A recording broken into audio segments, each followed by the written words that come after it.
The door flew open before the stagecoach even stopped. Beatrice Wycliffe didn't knock. She never knocked. She stepped into the crowded territorial office like she owned the floor beneath her boots, dropped a leather document folder onto the clerk's desk, and announced in a voice sharp enough to cut glass, "Those children are mine by blood. That woman has no legal claim to a single one of them. I want a court order by Friday, and I want those girls removed from that filthy ranch before the month is out." Nobody in that room said a word. Nobody argued with women who wore fur collars in springtime and carried lawyers in their pockets. But somewhere on a snow-buried Montana road, 3 little girls were sleeping against a woman who had given up everything to keep them safe, and they had no idea what was coming for them. If that were your family, if someone with money and power showed up to take the children you'd sacrifice everything to protect, what would you do? That question will follow you through every minute of this story. Before we go further, if stories about ordinary people facing impossible choices move you the way they move me, please subscribe to this channel and follow along until the very end. Hit that like button and drop your city or country in the comments. I genuinely want to see how far this story travels. Now let's go back to where it all began. The winter of 1884 did not arrive gently in Montana Territory. It came the way bad news always comes fast, without warning, and with absolutely no concern for what it interrupted. Gideon Mercer had been standing on his porch for 20 minutes, waiting for the stagecoach, and in those 20 minutes, the temperature had dropped enough that his breath was coming out in thick white clouds, and his fingers inside his gloves had gone from cold to numb to something approaching genuinely painful. He was a patient man by nature, or at least he trained himself to become after the kind of losses that either break a person or sand them down into something harder and quieter. 3 years of hard and quiet had given him a certain tolerance for discomfort. What he did not have tolerance for anymore was surprises. He had placed the advertisement in 4 different newspapers across 2 territories. The language had been plain and direct, because he was a plain and direct man who had learned the hard way that vague words produced vague arrangements. Housekeeper needed. Experienced, able-bodied, single woman preferred. Room and board provided plus fair wage. Inquire to G. Mercer Ridgeline Ranch, Holt County, Montana Territory, single woman. He had written those 2 words deliberately, not because of anything improper, because a single woman had no complications trailing behind her, no husband who'd show up drunk looking for her, no children who needed tending when there was work to be done. He ran 2,800 acres and a crew of 9 men in a herd that didn't care about anyone's personal circumstances. He needed someone who could show up and do the work and keep the house running and not require anything from him beyond a fair wage paid on time. That was all he was asking for. He thought it was a reasonable thing to ask. He heard the coach before. He saw it, the creak and complaint of old wheels, fighting breathing of boxes, the labored breathing of horses pushed harder than they should have been in this weather. When it finally appeared at the end of his drive, moving slower than walking pace, something in Gideon's gut tightened. Couldn't have said why exactly. A man who works land long enough starts picks and signals the way an old dog picks up scent. Something in the way a thing moves tells you whether it's carrying more weight than expected. Coach was carrying more weight than expected. The driver, a red-nosed man named Cowboy, who Gideon had met twice before at the Holt County relay station, climbed down from the box with the particular careful movement of a man whose joints had been punished by cold for too many hours. He caught Gideon's eye and held it for just a half-second too long. That look men exchange when they've witnessed, something that belongs to someone else to explain. Then the door opened. The woman who stepped out first was probably around 25 or 26, though the exhaustion on her face made her look older in the way that worry always does. She was tall, brown-haired, wearing a coat that had been good quality some years ago and had been carefully maintained since, but couldn't hide that its best days were behind it. Her eyes found him immediately, dark eyes, the kind that had learned to assess a situation quickly, and he could see her doing exactly that, sizing him up, measuring the distance between the coach and the front door, calculating something.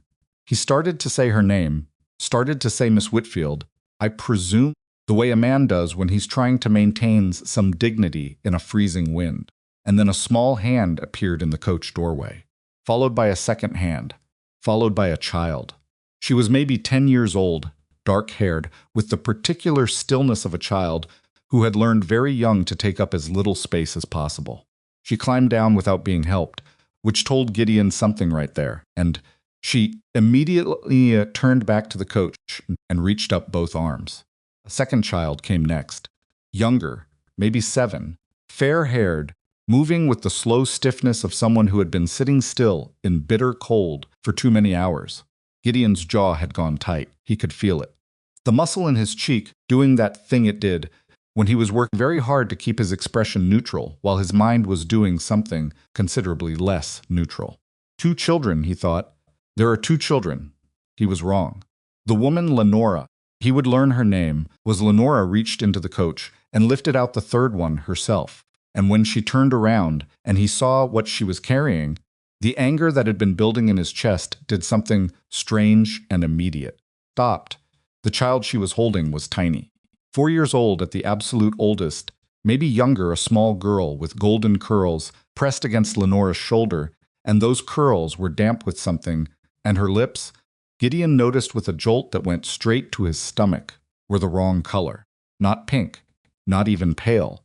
Blue, not deeply blue, not gone blue, but the early wrong blue of a child whose body is losing the fight against the cold. Inside, Gideon said. His voice came out different than he intended. Harder and more urgent, and stripped of every bit of the cold, dignified anger he'd been preparing. He was already moving, already closing the distance between them, and Lenora, to her credit, to whatever part of her recognized that this was not a moment for explanations, handed the child over without hesitation. Poppy, he would learn later. Her name was Poppy. But in that moment, she was just a small person who weighed almost nothing in his arms and was breathing in a way that wasn't quite right, shallow and too fast, and Gideon Mercer, who had spent 3 years building walls around himself brick by careful brick, carried her through his own front door at something close to a run. The fire in the main room had been banked low, because he hadn't planned on needing it high. He remedied that in under 2 minutes, working fast with the efficiency of a man who understood fire and cold and the relationship between them. Behind him, he could hear the older girls coming in, could hear Lenora's voice low and controlled, the voice of someone controlled, the voice of someone who was frightened but refusing to show it talking to them quietly.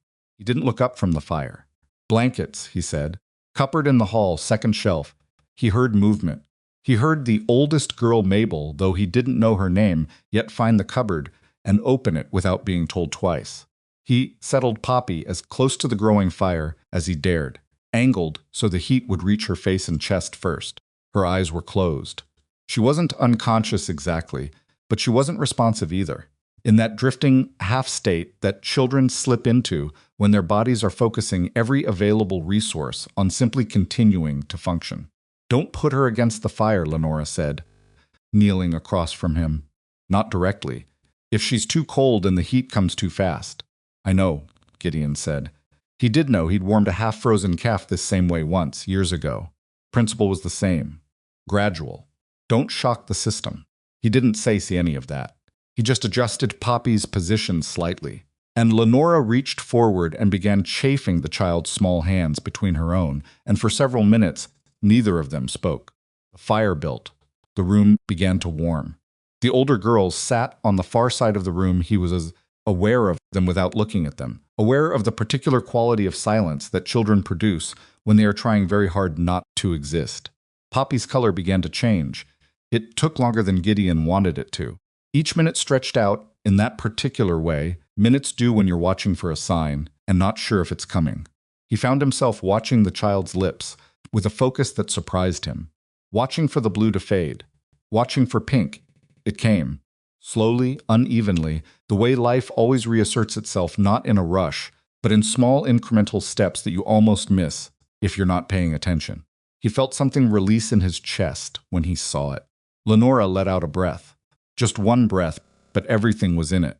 3 months of running, he would eventually understand, and 2 days on a coach in terrible weather, and every choice she'd made that had led to this specific moment, all of it in one breath. "She's warming," Gideon said. "Yes." Lenora's voice was rough at the edges. "Thank you." He should have said, "Don't thank me yet." He should have said, "We're going to have a very serious conversation as soon as that child is stable."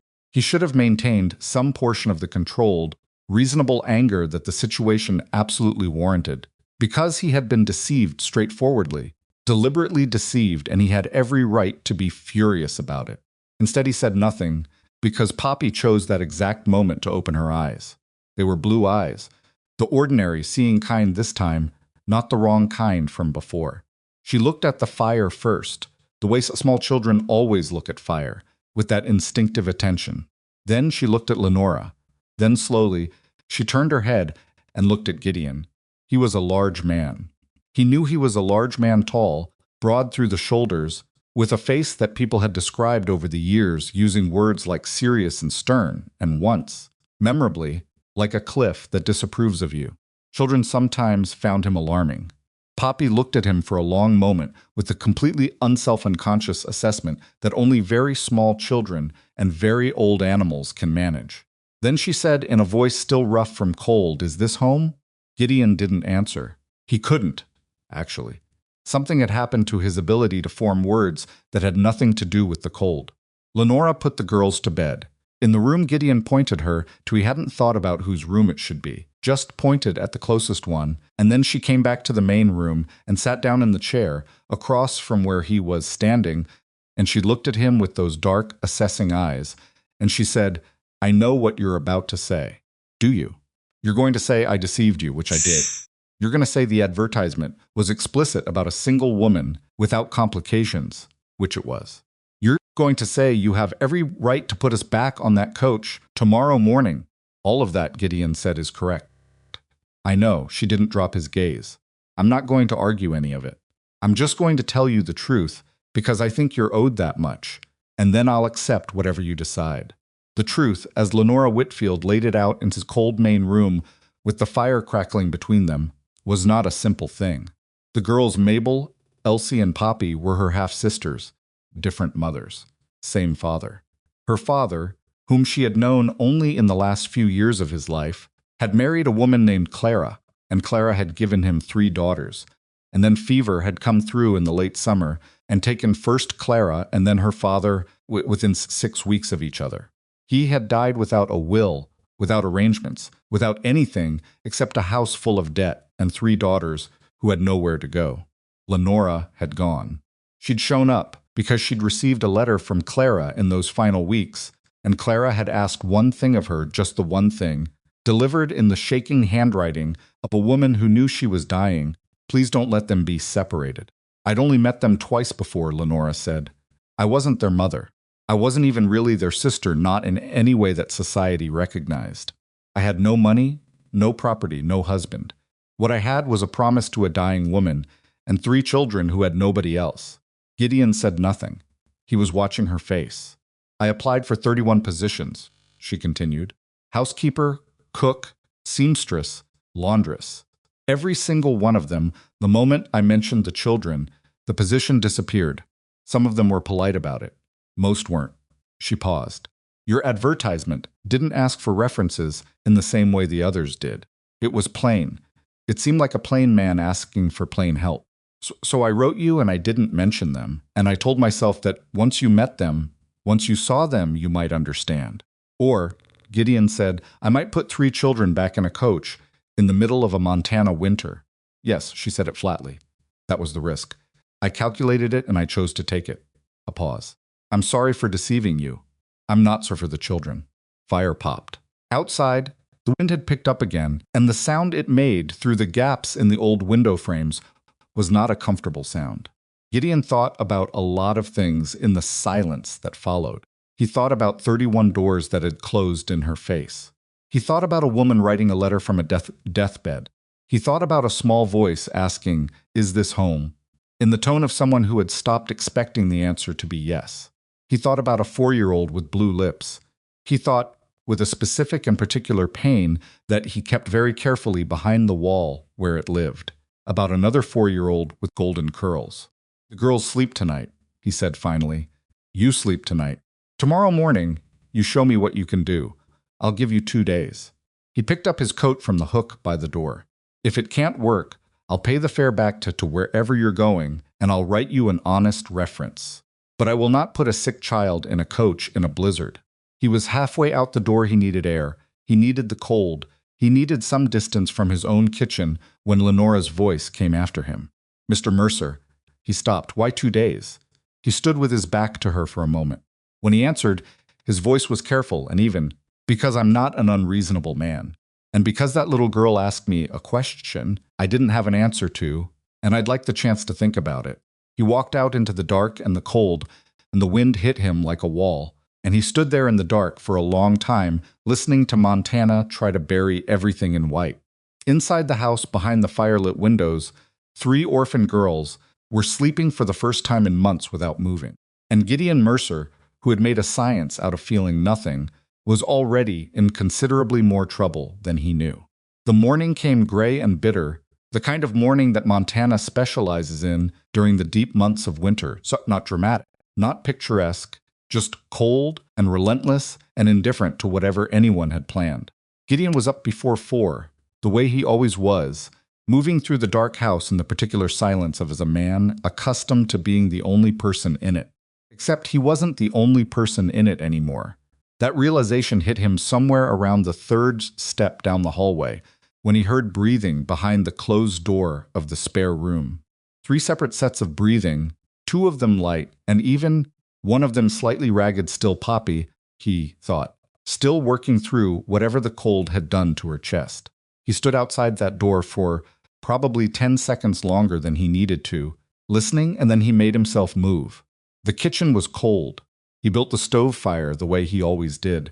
Methodically, without thinking about it much, most of its windows were dark, and when the first real heat started coming off the iron, he put the coffee on and stood at the window and looked out at nothing in particular.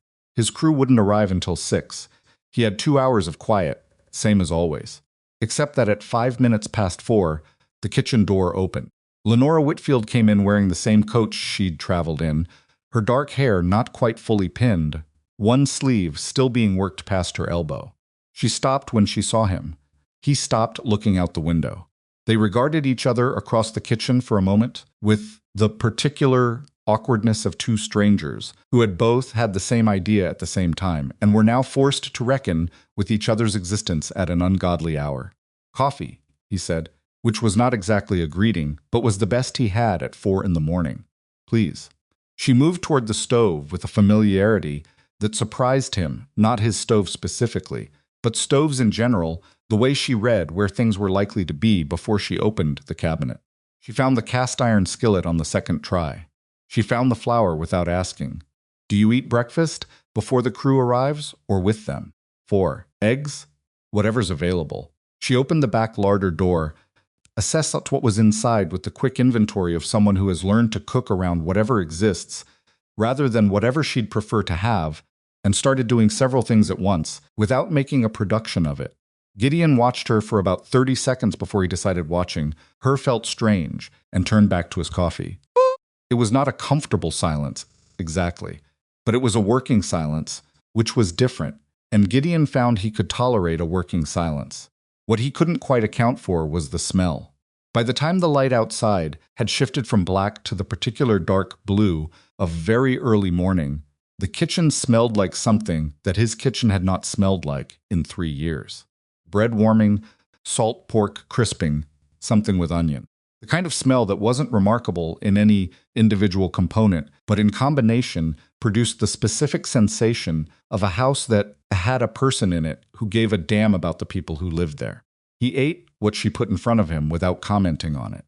It was considerably better than what he'd been making for himself, and he was aware of that, and he chose not to say so, because saying so would have felt like surrendering some ground he wasn't ready to surrender yet. 2 days, he had said. He intended to mean it. Mabel came into the kitchen at 6:43, which Gideon knew because he'd just looked at the clock on the wall. She didn't announce herself. She came in the way she did everything, apparently with her eyes open and her mouth not. She stood in the doorway, and she looked at the kitchen, which was now considerably cleaner than it had been the night before. And then she looked at Lenora, and then she looked at Gideon with an expression he couldn't entirely read. She was 10 years old. He kept reminding himself of that because something about the way she carried herself made him want to treat her like someone older. "Where can I help?" she said. "You don't need to." Lenora started. "Where can I help?" Mabel said again, not rudely, but with the flatness of someone who was not asking a rhetorical question. Gideon watched Lenora read the situation quickly. He was starting to notice she did that. Read situations quickly. It was probably a skill you developed when you were responsible for 3 children and no resources. And then Lenora nodded at the table. "You can set that for the girls when they wake up." Mabel found the dishes without being shown where they were. Gideon picked up his coffee and his coat and went out to meet his crew because he had the feeling that if he stayed in that kitchen any longer, he was going to say something either too harsh or not harsh enough, and he wasn't sure which would be worse. His foreman was a man named Pete Rourke, 40-something, built like a barn door, with a mustache that he'd been cultivating for probably 2 decades, and a habit of communicating primarily through small adjustments of that mustache rather than actual words. When Gideon came out of the house and found Pete already at the fence line, Pete looked at the house, then at Gideon, then at the 3-foot strip of ground between them, and raised the left side of the mustache slightly. "Stagecoach delivered more than expected," Gideon said. Pete made a sound. "I know." Pete made a different sound. I said, "I know." Gideon pulled his glove on. "We're running the east fence line today. Wind's been at it." Pete accepted this with the equanimity of a man who had worked for Gideon long enough to understand that some questions weren't going to get answered, and that was usually the information you needed. But Gideon was aware, moving through the morning's work with the part of his brain that was always tracking the house, that he could see smoke from the kitchen chimney still going strong at mid-morning, that the windows showed movement, that whatever was happening in there was happening. He told himself he wasn't watching. He was absolutely watching. At noon, he came back to the house to find several things that he had not expected. The front room had been reorganized. Not dramatically, nothing had been thrown away, nothing moved to somewhere fensible, but the 3 months of bachelor entropy that had settled over his furniture had been quietly corrected. Surfaces had been cleared. The floor had been swept. There was wood stacked beside the fireplace instead of scattered near it. In the kitchen, bread was cooling on the rack. Actual bread, 2 loaves, made from scratch. The bread he'd been making for himself for the last 3 years had been functional. This was something else. This was the kind of bread that made you aware of it when you walked past. None of this was what stopped him in the doorway. What stopped him was the sight of Elsie. His 7-year-old had his 7-year-old. He caught himself using that word and filed it away as a problem to examine later. Elsie had apparently spent the morning in the barn. He knew this because she was in the barn now, which he could see from the kitchen window, and she was standing at the gate of the stall, where he kept a mare named Duchess, who had not let anyone touch her for 8 months, ever since she'd spooked badly on a creek crossing and thrown her rider. His men had tried. He'd tried. Duchess had made her position clear with her teeth on 2 separate occasions, and he'd given up and let her be. Elsie was not touching Duchess. She was just standing there. She wasn't offering her hand. She wasn't making sounds. She was just present, at the edge of the stall, her weight on her back foot, her whole posture carrying something that Gideon didn't have a word for exactly, something very still and non-threatening. Duchess was looking at her. Gideon had not seen Duchess look at a person with anything other than suspicion in 8 months. He stood at the kitchen window and he watched the 7-year-old and the damaged horse simply exist in the same space together, and he felt something move in his chest that was uncomfortably close to the thing he'd been trying not to feel since the night before. "She's been out there all morning." Lenora's voice came from behind him. She'd come into the kitchen without him noticing, which said something about how distracted he'd been. "She asked permission," he said. "She asked me. I should have asked you." "I'm sorry. Is she safe?" "Elsie has a way with animals." Lenora said it simply, without decoration. "I've never seen anything like it. She just settle around her. I don't know how to explain it." Gideon looked at Duchess's ears. They were forward, cautious, but forward. That was not the posture of a frightened horse getting ready to strike. "She can stay," he said. He went to wash for lunch and did not examine too closely why that particular sight, a small quiet girl making peace with something broken and afraid, had affected him the way it did. Lunch was where Poppy entered his life properly. 4-year-old appeared At the table, looking considerably more like a living person than she had the night before, the blue entirely gone, her color warm, her curls roughly tamed into two lopsided braids that Lenora had clearly attempted and Poppy had clearly immediately begun to undo. Climbed into the chair across from Gideon without being invited, and she looked at him mourn with the complete directness of a small child who has not yet learned to be cautious about people she doesn't know. "Are you a cowboy?" she asked. "I'm a rancher," Gideon said. Pop P considered this. "What's the difference?" "Cowboys work for ranchers. So you're the boss." "Yes."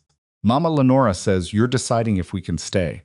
She looked at him with no particular anxiety about this, just factual interest, the way a 4-year-old treats most situations that adults are quietly panicking about. "Are you?" At the other end of the table, Lenora had gone very still in the way people go still when they are profoundly hoping a small child will stop talking. "I'm thinking about it," Gideon said. "I like it here," Poppy said. "The fire is good. And I like the horse." "You've seen the horses?" "Elsie showed me. From the fence, she said not to go inside." A pause. "I didn't go inside." "That was smart." Poppy nodded with the serene confidence of someone receiving confirmation they already expected. Then she picked up her fork and began eating with the focused determination of a child who has known real hunger. That particular way of eating that is not enjoyment exactly, but something more urgent and grateful underneath the surface.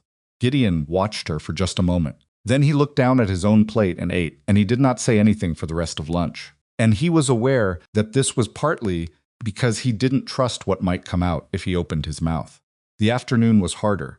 He'd expected he didn't know what he'd expected. He'd expected the children to be underfoot in the way children always were, loud and demanding and careless about what they touched. He'd expected to spend the day navigating around them and resenting the navigation. What he actually spent the afternoon doing was watching his ranch run better than it had in months. Mabel, he discovered, had taken it upon herself to inventory the larder, not because she'd been asked, because she'd found a sheet of paper and a pencil somewhere, he'd learn later. She'd asked Pete, who kept a stub in his shirt pocket, for tallying fence posts, and she had written down every item in the back larder, in a handwriting that was neater than most adults he knew. She brought the list to him at 3 o'clock. He looked at it. Then he looked at her. "Nobody asked you to do this." "I know," she didn't elaborate. "You can read and write well. Mama Lenora taught me. She taught all of us." A brief pause. "Taught herself first, though. She said she didn't always know how." Gideon folded the list and put it in his vest pocket. "It's useful." "Thank you." Something happened in Mabel's face when he said that. Something small and quick, and she turned away before he could look at it directly, but he'd caught the edge of it. It wasn't happiness exactly. It was more like surprise. The surprise of someone who'd been waiting for a door to slam and found it open instead. He thought about that for a while after she left. The evening was where things shifted. He found Lenora at the kitchen table after the girls were in bed, and for a moment he thought she was simply sitting. Then he saw what was on the table in front of her, a small account book, a pencil, and 3 pages of what looked like job listings torn from different newspapers. She was looking at them the way a person looks at something they already know the answer to, but can't stop checking. "What is that?" he said. She looked up. She'd thought he'd gone out to the barn for the evening check, which he had, and then come back earlier than expected, which sometimes happened. He could see her deciding whether to be embarrassed. "Options," she said finally, "in case the 2 days don't go well." "Yes." He sat down across from her, which he hadn't planned to do. The chair was cold. The kitchen had cooled since dinner, and she hadn't rebuilt the fire, probably because she was trying to conserve his wood without being asked. "Where would you go?" he said. "Billings, maybe. There's a hotel listing here. They don't ask about dependents in the advertisement." She paused. "That usually means they'll ask in person, but at least I'd get the interview. You'd take 3 children to Billings in February.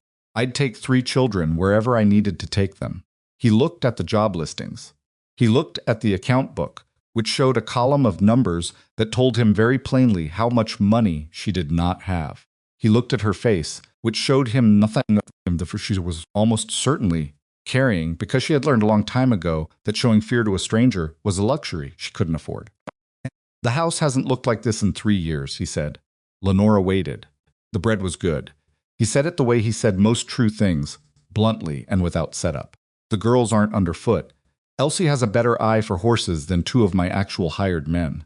He paused. I told you 2 days. I'm adjusting that. She went still. You can stay. He stood up, because sitting for this conversation had already been more intimate than he was comfortable with. Permanently, if it works. Same terms I advertised plus room for the children. I'll need you to be clear with me about this going forward. No more surprises. He watched something happen to her face that she was clearly trying to prevent a brief, total collapse of the controlled expression. Something raw coming up from underneath. She got it back under control in about 2 seconds, which was impressive. Mr. Mercer, she said, Gideon. A pause. Gideon, I need to tell you something else. He waited. He watched her decide whether to say it. He watched her conclude that she'd promised him honesty, and she was going to keep that promise even if it cost her the ground she'd just won. There's a woman, Lenora said. The girl's aunt on their mother's side. Her name is Beatrice Wycliffe. She said the name the way you say, the name of a storm that's been following you. She has money. She has lawyers. And she's been looking for the girls since their parents died. Etienne said nothing. He was listening with his whole body, the way he did when something important was being said. She's their closest recognized blood relative. Legally, she has standing that I don't have. I have no formal guardianship. I have a letter from a dying woman and a promise I made to keep. That's not a legal document. Lenora's voice was even and careful, the voice of someone who has rehearsed this conversation in their head many times and is trying to get through it. If she finds us, what does she want with them? Lenora was quiet for a moment. She wants to control them. She wants to separate them, put each one with a different, respectable family back east. Raise them properly, meaning the way she thinks proper looks. She doesn't want them together. She never has. Her jaw tightened. I think she sees it as a scandal management problem, more than anything. 3 half-orphaned girls and an illegitimate half-sister, that's a social difficulty to someone like Beatrice. The easiest solution is to disperse the problem. She knows about you. She knows I exist. She doesn't know where we are. A pause. Yet, the fire in the kitchen had burned down to coals. Outside, the wind was doing the same thing it had been doing for 3 days, talking to itself through every gap in the boards. Gideon stood with his hand on the back of the chair he'd just vacated, and he looked at this woman who had lied to him to get a job and then spent 2 days working harder than his best hired men and had just voluntarily told him the thing that could upend every arrangement they'd just made. You could have not told me, he said. Yes. Why did you? She looked at him with those dark eyes that were tired and careful and something else underneath that he couldn't name yet. Because you gave us a chance when you didn't have to. And because if she comes, you deserve to know what's coming with her. Gideon picked up his coat. He had the late barn check to finish. He had horses to water and a property to lock down for the night, and he had been standing in his own kitchen, having conversations that were considerably more complicated than any he'd planned when he placed an advertisement in 4 territorial newspapers. If she comes, he said, putting his coat on, you won't be dealing with her alone. He said it the way he said everything straightforwardly, without ornamentation. He was not making a grand declaration. He was stating a fact, the same way he stated facts about weather and fence lines and what the east pasture needed in spring. He opened the back door, and the cold came in hard. Go to sleep, he said. You look like you haven't slept properly in a month. Longer than that, she said. He went out into the dark. The weeks that followed were not simple. He hadn't expected them to be, and the fact that they were complicated in ways he hadn't anticipated was probably his own fault for expecting complications to arrive in predictable shapes. Poppy was the first shape he hadn't anticipated. The 4-year-old had decided, with the absolute sovereign authority that only 4-year-olds possess, that Gideon was interesting. She began following him, not constantly, not underfoot, but with the patient determination of a small creature who has identified a target and intends to learn everything about it. She appeared at the fence line when he was working horses. She appeared in the barn doorway, never inside. She had apparently taken the rule seriously when he was doing the morning feeding. She appeared at his elbow at meals, with questions that had nothing to do with meals. Why do horses sleep standing up? Because lying down takes time they might need. Poppy absorbed this. Time for what? Running from things. What kind of things? Things that wanted to eat them a long time ago. Poppy looked at the barn with an expression of deep philosophical concern. Does something want to eat, Duchess? No, then why does she still do it? Gideon had no answer for this, and he told her so, and Poppy nodded as if it were a satisfying response because at least it was an honest one. She had a way of receiving honesty like that. Most adults soften things for children, wrapped hard facts in padding. Poppy had a very clear instinct for when she was being padded, and she found it annoying. Honesty, even uncomfortable honesty, she could work with. He noticed that about her somewhere in the third week. He filed it away. He was filing a lot of things away. Elsie was a different kind of complicated. The seven-year-old had, over the course of 3 weeks, established what could only be described as a professional relationship with Duchess. She hadn't rushed it. She hadn't tried anything dramatic. Every morning she appeared at the stall gate for 20 minutes, and every morning she simply existed near the horse. And every morning Duchess's posture shifted a fraction of a degree toward tolerance. Gideon's head hand, a man named Cord, who had 30 years on horses and no patience for anything he considered foolishness, watched this for 2 weeks without comment. Then one morning, Gideon came into the barn and found Cord standing beside Elsie at the stall gate, and they were both watching Duchess, and neither of them was saying anything. He looked at this scene for a moment. Cord, he said. Got it, Cord said, without looking up. Whatever it is. She's got it. Elsie didn't react to being talked about. Her attention stayed on the horse. That afternoon, for the first time in 8 months, Duchess allowed a hand on her neck. Not anyone's hand. Elsie's hand, flat and careful, not grabbing, not patting the way people pat horses when they don't know what they're doing, but simply resting there, warm and present, until the mare's skin stopped flinching and settled. Cord saw it. He looked at Gideon. Gideon looked at the ground. Nobody said anything.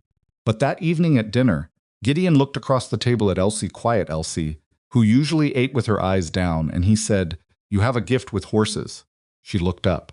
The look on her face was the same thing he'd seen in Mabel's face when he'd thanked her for the larder list, that flicker of something that wasn't quite ready to be happiness yet because it didn't quite believe it was safe to be.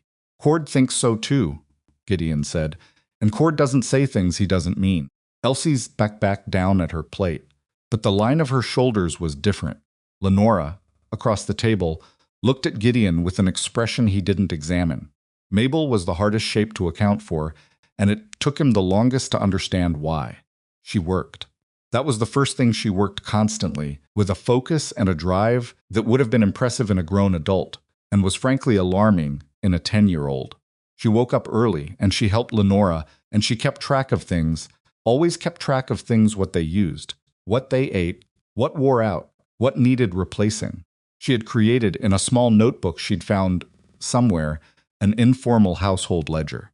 He found if its windows were dark. He found her with it one evening in the front room, pencil moving with a precision shouldn't have been possible in the low lamplight.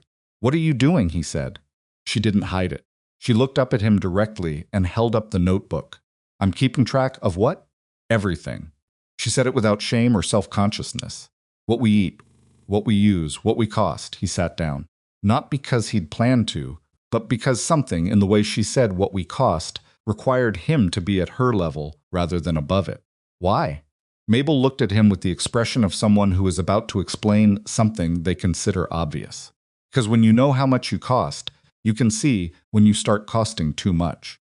And when you start costing too much, you can fix it before someone decides it isn't worth it anymore. Gideon was quiet for a moment. "How long have you been doing this?" he said. "Since the Hallorans. That was the second home." She said it like she was reading from a list. "Before that, I didn't understand why people made us leave. After the Hallorans, I understood it was usually money, and I thought if I could see it coming, I could do something about it." He looked at the notebook. He looked at her face, 10 years old and completely serious, keeping meticulous accounts of her own existence in someone else's house. "Mabel," he said. She waited. He did not, in that moment, have the right words. He'd never been a man who found words easily, and this was the kind of moment that required exactly the right ones, and nothing else. He sat with the difficulty of it for a second. "You don't have to earn the right to be here," he said finally. "That's not how this works. You're not a bill that needs to be settled." She looked at him with the careful flatness of a child who has heard nice things before and learned not to weigh them too heavily. You don't believe me, he said. I believe you mean it, she said. Right now. It was, he thought, one of the most honest things anyone had ever said to him. Not cruel, she wasn't a cruel child, just accurate in the particular devastating way that children can be accurate when they have learned too young how temporary goodwill can be. I'm not going to change my mind, he said, but I understand you've got no reason to know that yet. She nodded. She picked up her pencil. He stood up and left her to her accounting, and he went out to the porch in the cold, and he stood there with his hands in his pockets, and he thought about what it does to a child. To grow up believing their continued existence requires constant justification. He thought about that for a long time. He thought about the fact that he'd been doing something uncomfortably similar for 3 years himself, just dressed up in adult language. I don't need anything from anyone. I'm fine on my own. The ranch is enough. Different words. Same math. Counting yourself out before someone else can. He went back inside before he could think about it any further, and he checked the fire, and he went to bed. It was the end of that same week when Lenora finally told him the part she'd been holding back. Not deliberately holding back, or maybe deliberately, he couldn't be entirely sure, because she was a woman who parceled out vulnerability in careful portions, and he was starting to recognize the pattern. She'd told him about Beatrice in the kitchen. She'd told him about the girl's parents. She had not told him about herself. He was in the barn when she came to find him. That by itself was unusual. She came to the barn rarely, and only for specific reasons. She stood at the barn door with her coat on, and her hands in her pockets, and she said her hands in her pockets. Beatrice knows something about me that she'll use if she ever gets in front of a judge. He stopped what he was doing. He turned. The girl's father, Lenora said. He was my father too. We shared a father. But my mother was not his wife. She said it flat and even no apology in it, no shame either, but no ease. Most of its windows were dark. The ease of a person who accepted something they didn't choose and made peace with it whilst still being aware that the world had not made the same peace. I'm illegitimate. In the eyes of the law, in the eyes of society, I'm not a respectable connection to those children. I'm a liability. Does it change anything, he said, about them? About you? She looked at him like he'd said something unexpected. No. Then it doesn't change anything about this conversation. He picked up what he'd put down. Beatrice will use it if she can. That's a problem for when she's in front of us. Right now it's just a fact. Lenora stood in the barn doorway for a moment. Most people don't respond to that particular fact that way, she said. I'm not most people. He said it without arrogance. Just as information. I'm a man who needed a housekeeper and got 3 children who've reorganized my larder, made peace with my most difficult horse, and asked me questions about animal sleep habits that I can't answer. I'm past the point where your family history changes the picture. She laughed. It was a short laugh, surprised out of her, and it was the first time he'd heard her laugh, and it changed her face completely. For one unguarded second, she looked exactly as young as she was. Then she got her face back under control, and she nodded, and she turned and went back toward the house, and Gideon went back to work. But the sound of that one surprised laugh stayed with him. It stayed with him longer than he was comfortable admitting, and he busied himself with the horses and the work and the 10,000 details of running a ranch, and he did not examine it closely. And he went to bed that night with the specific feeling of a man who is beginning to understand that his carefully maintained fortress has developed several structural problems he hadn't noticed while he was busy keeping the drawbridge up. Outside, across the dark and the cold, the Montana winter continued its long work on everything it could reach. But inside this house on Ridgeline Ranch, for the first time in 3 years, the fires were being kept properly. And that, Gideon thought, in the last few seconds before sleep took him, was either the best thing that had happened to him since the worst thing happened, or it was going to cost him more than anything he'd lost. He fell asleep before he could decide which. And the winter kept moving, and March came to Montana the way March always came, not as relief but as a lie. A few days of something almost soft, followed by another week of punishment, the land refusing to commit to anything warmer than misery for at least another month. But the house was different now. That was the thing Gideon couldn't quite argue away, no matter how much of his mental energy he directed toward the practical and the manageable. The house was different in ways that had nothing to do with clean floors or warm bread, though those things were present and real.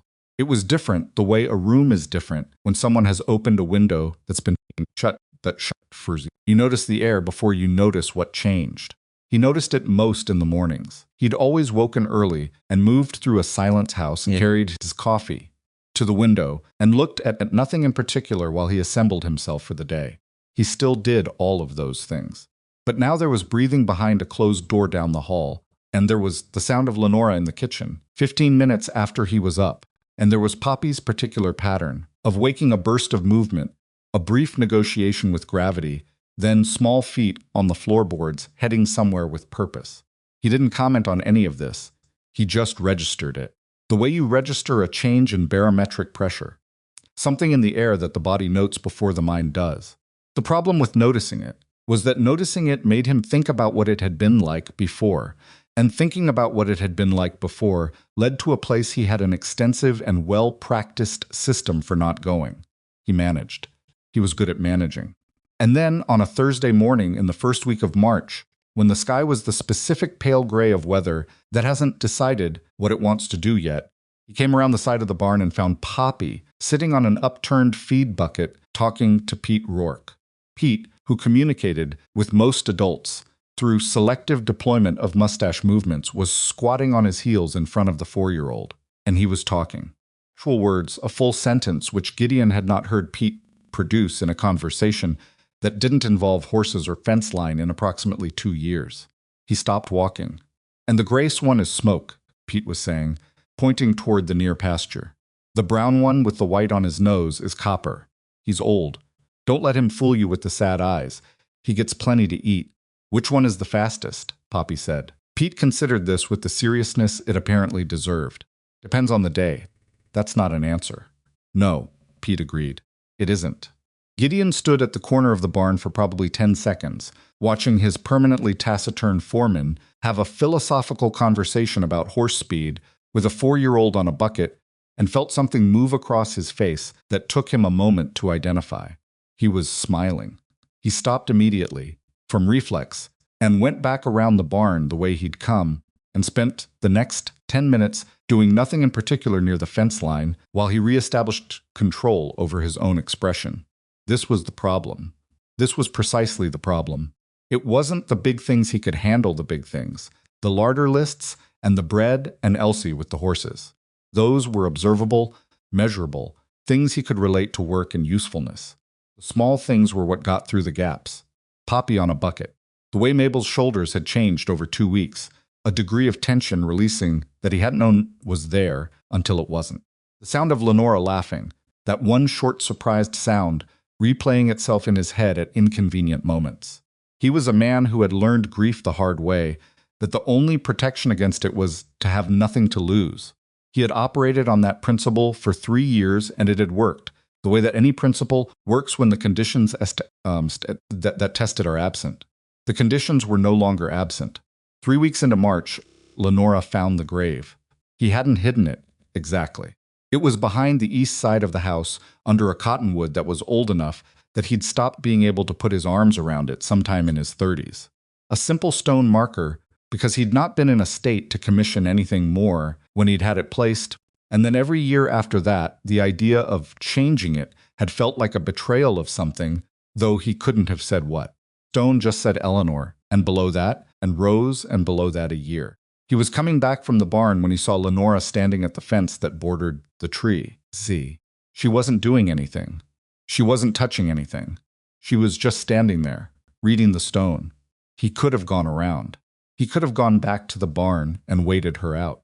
He chose not to, for a reason he didn't examine, and he walked to where she was standing, and he stood beside her. She didn't apologize for being there. He liked that. Your wife? She said. Not a question, and my daughter. He looked at the stone. Her name was Rose. She was 4 years old. He felt Lenora go still beside him in a way that was different from her usual stillness. He could feel her doing the arithmetic. 4 years old. The same age as Poppy. I'm sorry, she said. And she said it the way people say it when they mean it, rather than when they're filling air quiet, direct, no elaboration. Fever, he said. It came fast. They were both sick before I understood what it was, and by the time I got the doctor from town, he stopped. He'd said sentence in his head approximately 10,000 times, and it still didn't end well, no matter how many times he ran it. It was fast. Lenora didn't say anything. She didn't try to fill the space with anything helpful or comforting. She just stood there with him, which was, he'd come to understand over 3 years, considerably more useful than anything that could be said. That's why you advertised for a single woman, she said after a while. Yes, because another child would have. I thought it would be a problem. He said it with the honesty of a man who has had enough time to look at his own reasoning and see it for what it was. I was wrong about what kind of problem it would be. She turned her head and looked at him. He looked at the stone. They changed things, he said. The girls. He said it simply, like a man reading a weather report. I'm aware that wasn't the agreement, Gideon. Her voice was careful. Are you telling me that's a problem? No. He said it immediately, and the immediacy surprised him slightly, the certainty of it. I'm telling you I noticed it. That's different. She turned back to the stone. After a moment she said quietly, Poppy asks about her sometimes. Rose. She noticed the stone last week, and she asked me who lived there, and I didn't know what to tell her. He looked at the cottonwood. It had been a young tree when he and Eleanor had first moved onto the property. Eleanor had liked it specifically because it was the kind of tree that would eventually be enormous, and she'd liked the idea of enormous things growing slowly, patiently, without making a fuss about it. Tell her the truth, he said. She's old enough. She'll ask you about it. I know. He meant it as a statement of fact, and it landed as one. He would ask. He would answer. That was simply what was going to happen, and he had stopped, somewhere in the past weeks, dreading it the way he'd expected to. He wasn't sure when that had changed. He suspected it had changed gradually, the way most things that matter do not in a moment, but in the accumulation of small moments that you don't notice individually, and then suddenly you notice all at once. Carriage appeared on a Thursday.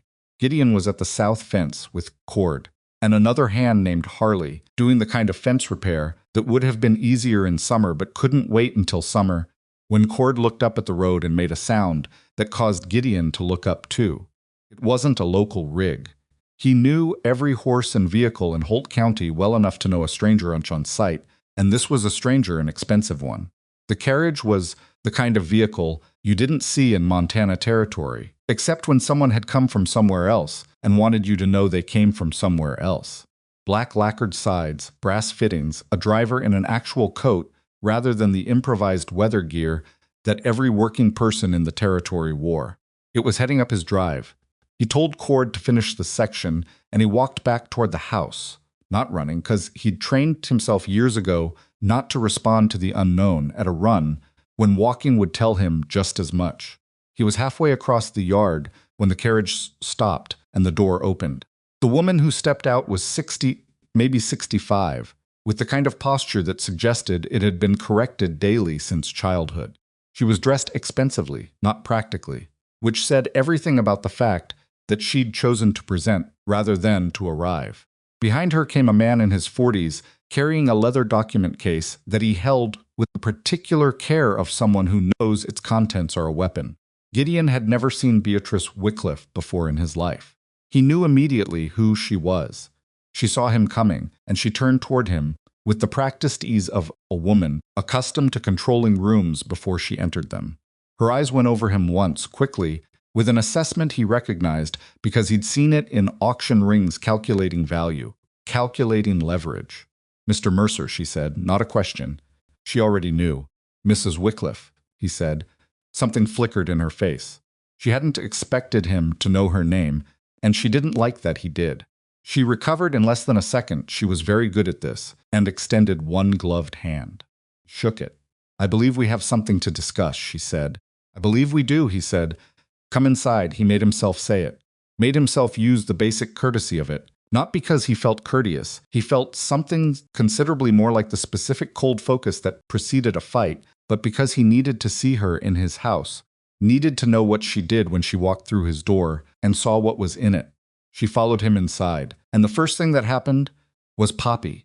The 4-year-old came out of the kitchen, with her arms already reaching for Lenora, who had been right behind her, and she stopped dead in the middle of the front room and looked at Beatrice Wycliffe with the complete unself-consciousness of a child who has no reason yet to control her own face.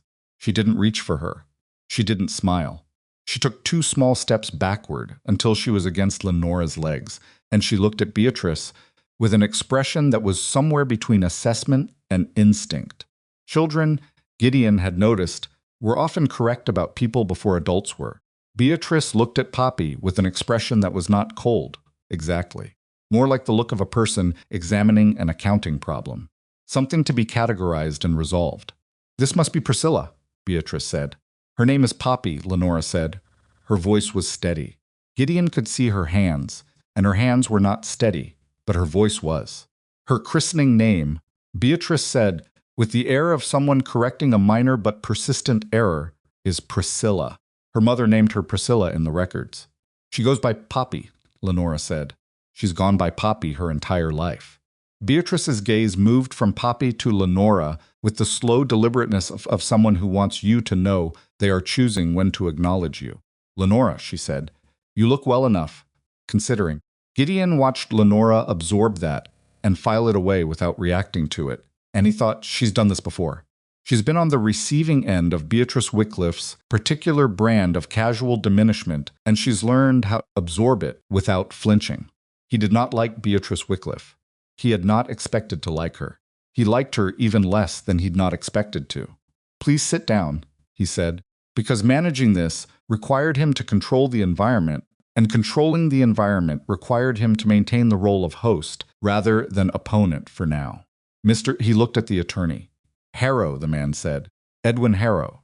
I represent Mrs. Wycliffe's legal interests in this matter." "Mr. Harrow." Gideon gestured to the chairs. They sat. Lenora remained standing near the doorway to the kitchen, with Poppy pressed against her legs, and Gideon stood near the fireplace, which put him between Beatrice and the door to the girls' room, which was not an accident. Beatrice let the silence sit for exactly the amount of time a person lets silence sit. When they've decided silence is a tool, then she opened her hands in her lap and said, "I'll be direct, Mr. Mercer, because I think you're the kind of man who appreciates directness." "I am," Gideon said.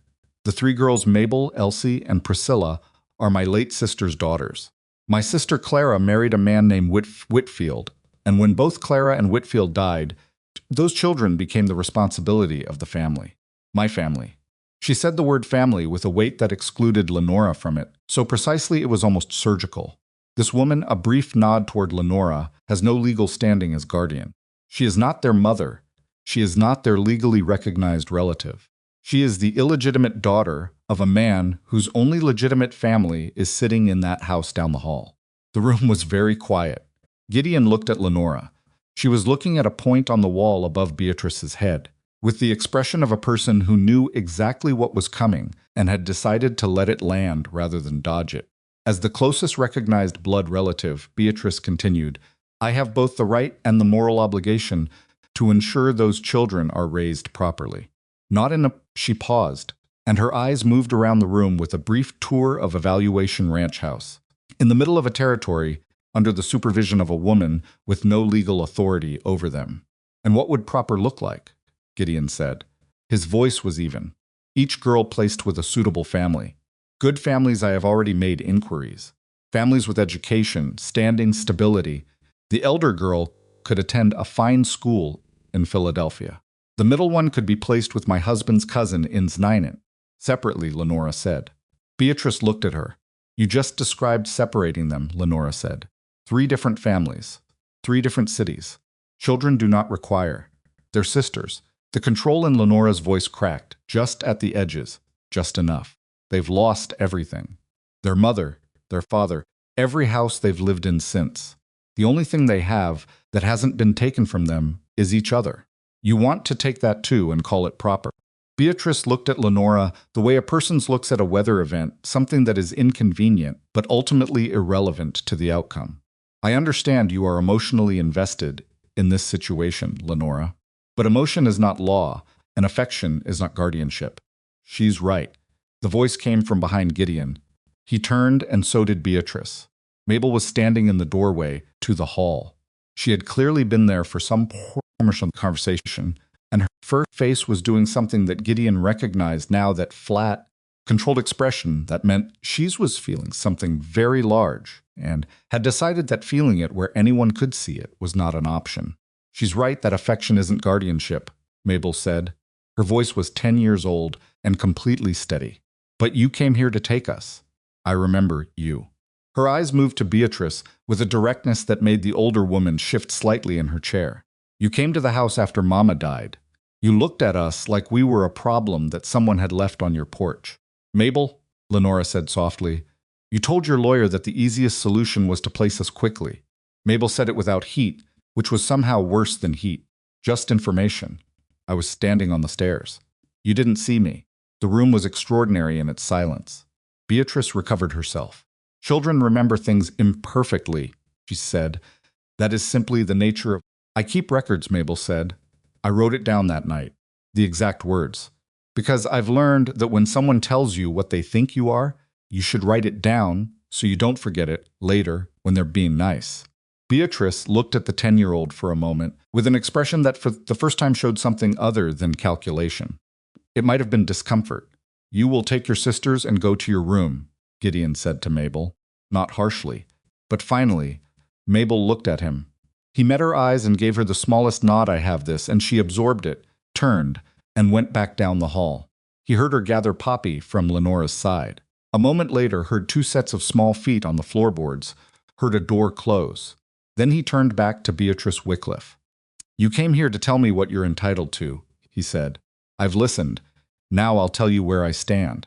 He stayed where he was, near the fireplace, and he kept his voice at the same even temperature he used when he was explaining something to a new hand, calm, clear, no performance. "Those girls have a home. They have people who choose them. They're fed and safe and treated with more basic human decency than they've seen in a long time. I don't know what a Philadelphia school gives a child that a woman who would walk into a blizzard for them doesn't. But I expect it can't be bought with money the way you seem to think." Beatrice's eyes moved between him and Lenora with the recalibrating quality of someone revising their read of a situation. "You're very protective of a woman you employed 6 weeks ago," she said, and let it imply everything she intended it to imply. "I'm protective of children on my property," Gideon said, "and I'm telling you that what you've described, separating 3 sisters who have already lost everything, isn't something I'll stand aside for." "You may not have a choice," Harrow said, speaking for the first time since his introduction. "Mrs. Wycliffe has legal standing. We intend to file for custody in the territorial court." "File," Gideon said. "That's your right. But I'll be there when you do." Beatrice looked at him for a long moment. Then she stood, smoothing her skirt in a gesture that was very practiced and very controlled, and revealed, in its precision, that she was not as unaffected as she was presenting. "We'll be in Holt County for the next several days," she said. "I'd advise you, Mr. Mercer, to consider carefully what you're involving yourself in." Her gaze moved to Lenora one final time. "And you, Lenora, I'd advise you to think about what's best for those children rather than what's for your own circumstances." She walked out the front door. Harrow followed her. The carriage door closed. Gideon stood at the window and watched it move back down his drive. And behind him he heard Lenora let out a breath that had been held for the entirety of the previous 20 minutes. He turned around. She was sitting now in the chair Beatrice had vacated, which he'd suspected she'd done because her legs had given her limited options. Her face had the particular quality of someone who has been running from a storm for a long time and has now watched the storm arrive. "She's going to file," Lenora said. "Yes. She'll have a judge from back east who knows her family. She'll have Harrow, who is genuinely good at what he does. I've seen him work before. She'll have money and standing, and the legal fact that I have no papers." She said it all at once, flat and factual, the way you count losses after a flood. "I have nothing that holds up in a courtroom." "You have what Mabel said," Gideon said. "You have 3 children who know exactly who she is. Children don't testify, will get ahead of her. There's a woman in Helen, an attorney, Adelaide's Song. She's argued cases in territorial court for 7 years, and she's won more of them than she should have, given how courts feel about women attorneys." He'd looked into it quietly 2 weeks ago, not because he'd expected this moment, but because he'd learned a long time ago that the best time to find a doctor is before someone gets sick. She'll know what standing we have and what we need to build. Lenora looked at him. You looked into legal counsel before she even arrived. I knew she'd come eventually. You told me she would. Most people would have taken that as hypothetical. I don't operate on hypothetical, he said. She was quiet for a moment. Then she said, Gideon, if this goes to court, if it becomes a public matter, your name will be in it. Your reputation. The ranch's standing in the county. People will want to know why you're involved at all. And the only answers are that I hired a housekeeper who came with 3 children, and they've been here long enough to matter. He said it the way he'd said other plain things. I'm not embarrassed by that answer. Beatrice will make it sound like something else. Beatrice, he said, can make it sound like whatever she likes. I've been in Holt County for 11 years. People here know what I am. Lenora stood up. She moved to the window and looked out at the drive where the carriage had been, and her back was to him, and he could see the line of her shoulders. Most of its windows were dark, which were not the shoulders of a woman who was handling this particularly well, even though every word that had come out of her mouth in the last half hour had been delivered with extraordinary composure. I won't let you do this, she said. Not alone. It's not your battle. No, he agreed. It isn't. He came to stand beside her at the window, not touching, just present. That's why I'm not doing it alone. She turned her head and looked at him, and he looked at her, and in the silence that followed, something shifted between them, not dramatically, not with any fanfare, but the way fault lines shift, quietly, with significance that only becomes clear later. I need to think, she said. Think, he said. I'll write to Adelaide tonight. He started toward the desk. Gideon. He turned. Thank you. She said it differently than she'd said it the night they arrived. That first thank you had been the thank you of someone afraid to owe too much. This one was different. This one was the thank you of someone who was starting, against their own best judgment, to believe in the person they were thanking. He nodded. He sat at the desk. He found paper and he found ink, and he began posing a letter to a woman in Helena who had a reputation for winning cases she wasn't supposed to win. Behind him, he heard Lenora go down the hall, heard her knock softly on the girl's door, heard 3 voices, one after another, Mabel's, Elsie's, and Poppy's, asking a question he couldn't quite make out. And then he heard Lenora's voice, steady and certain, telling them something. He didn't need to hear the words. He could tell from the sound of it that she was telling them the truth. He could tell from the 3 silences that followed that they were absorbing it. And he could tell from the sound that eventually came Poppy's voice, higher than the others, asking something in the tone of someone confirming a fact they already know, that whatever Lenora had told them had not made things worse. He turned back to the letter. He wrote, Miss Song, my name is Gideon Mercer. I am a rancher in Holt County, and I have a legal matter of some urgency requiring counsel who understands custody proceedings in territorial court. I am told you are the right person for the situation. I am also told you are accustomed to being underestimated, which suggests we may understand each other. I will explain the full circumstances in person if you are willing to meet. He signed it, blotted it, and set it to dry.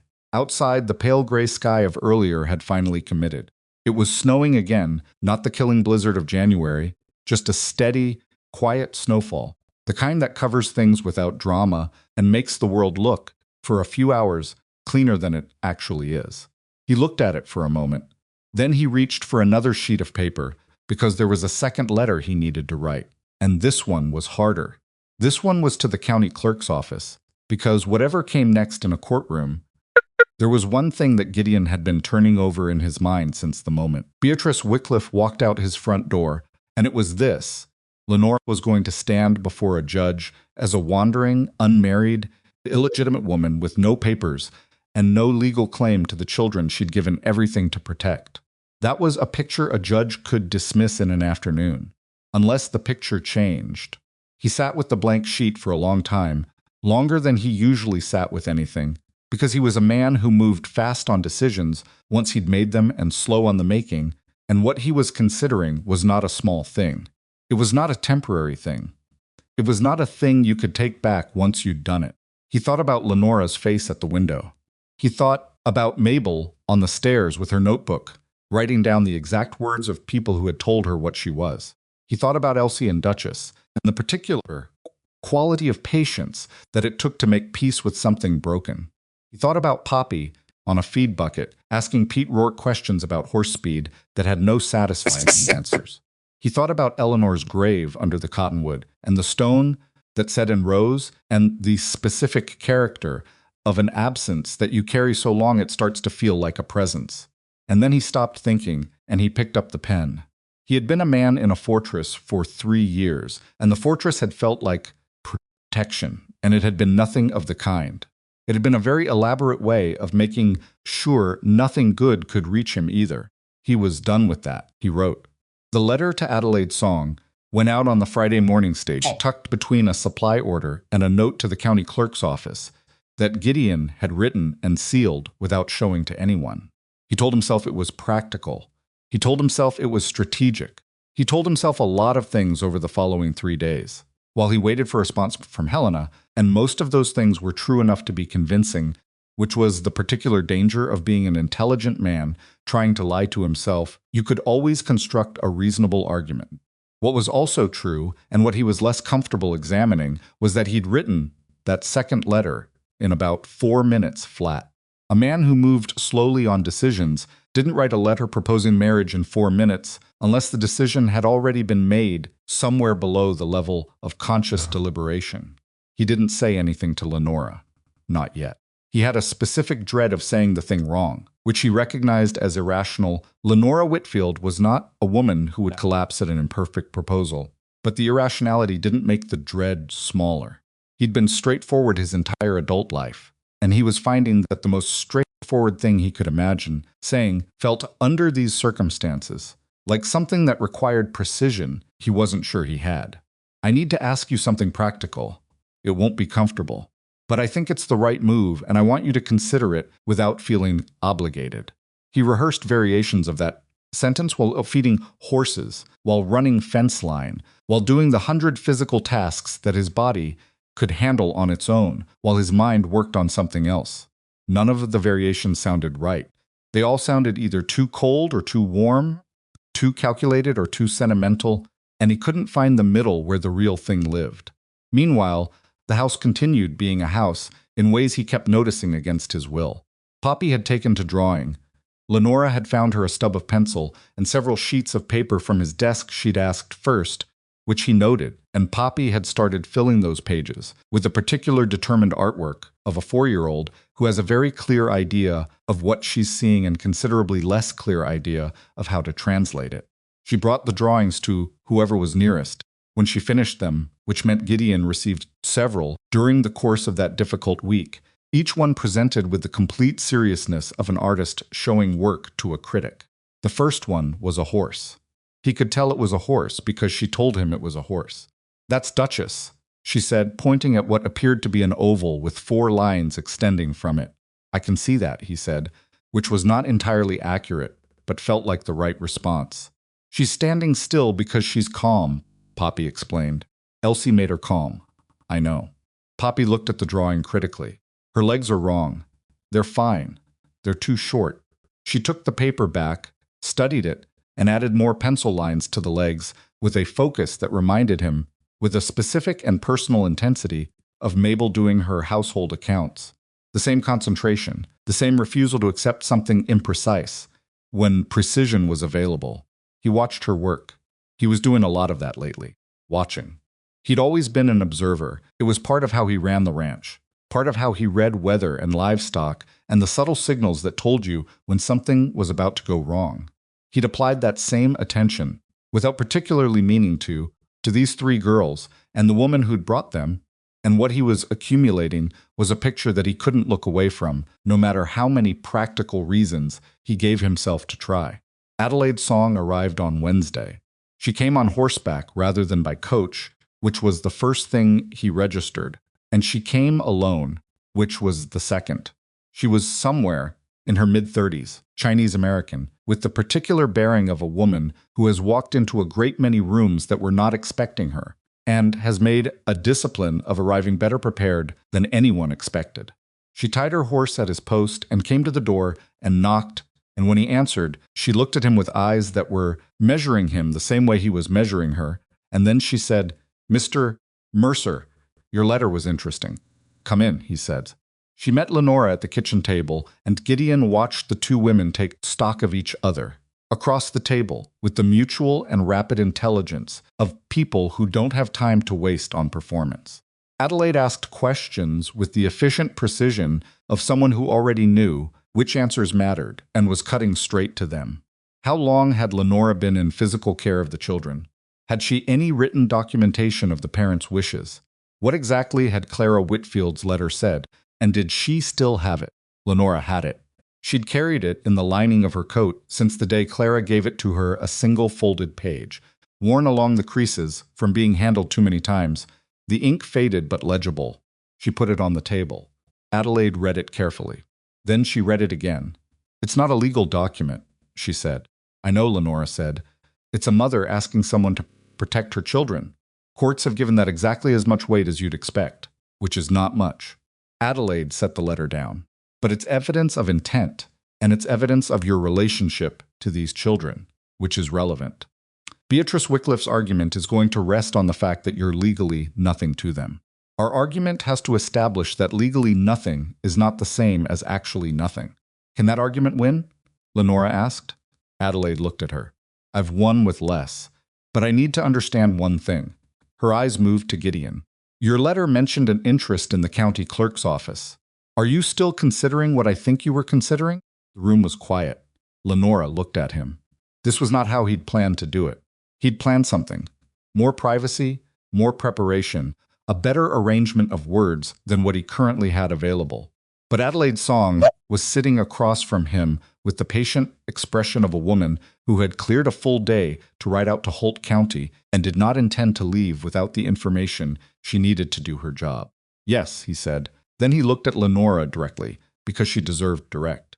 "I was considering asking you to marry me as a legal strategy. I want to be honest that it starts as a strategy, because I think you'd see through anything else I said, and I'm not going to waste your time pretending otherwise." He stopped. "But I also want to be honest that it isn't only a strategy. And I think you know that already, but I'm saying it anyway because you deserve to hear it said." Kitchen was very quiet.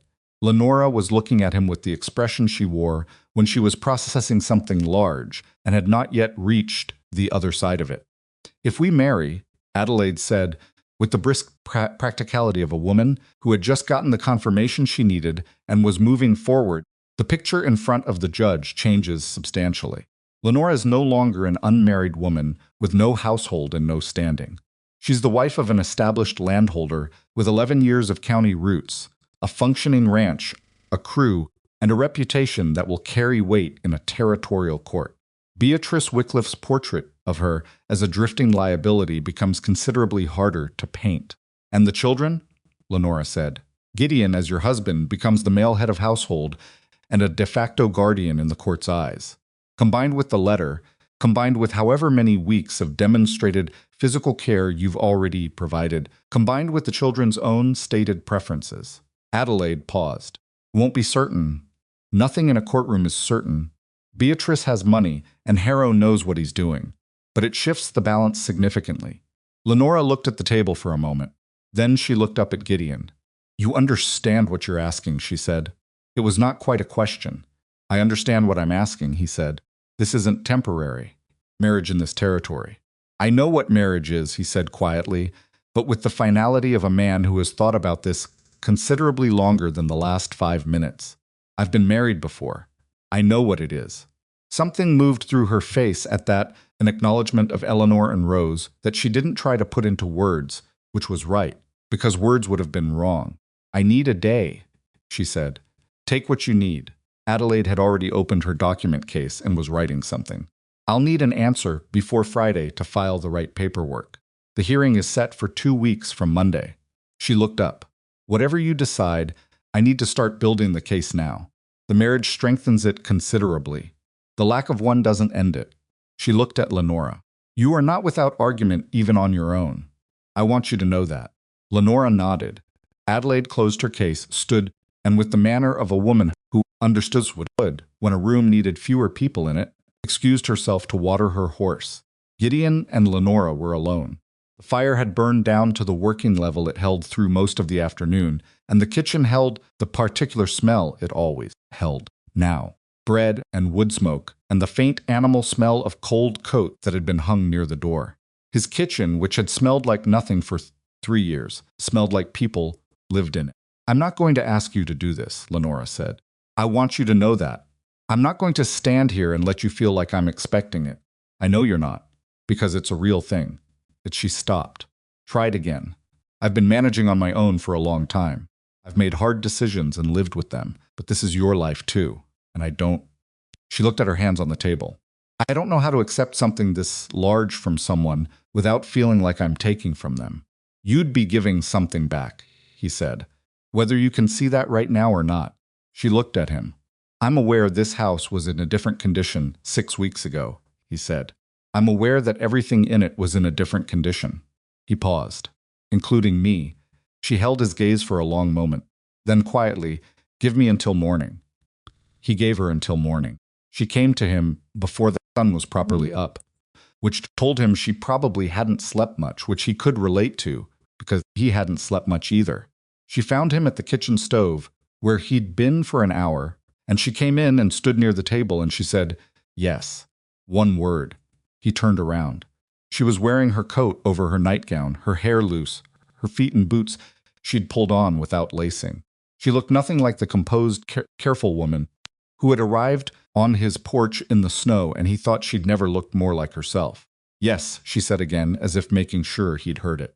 "I've been trying to find a reason that isn't about pride or fear, and I can't find one. The girls need this." And a brief pause, not hesitance, but honesty. "I trust you. I didn't expect to, and I didn't plan to, but I do."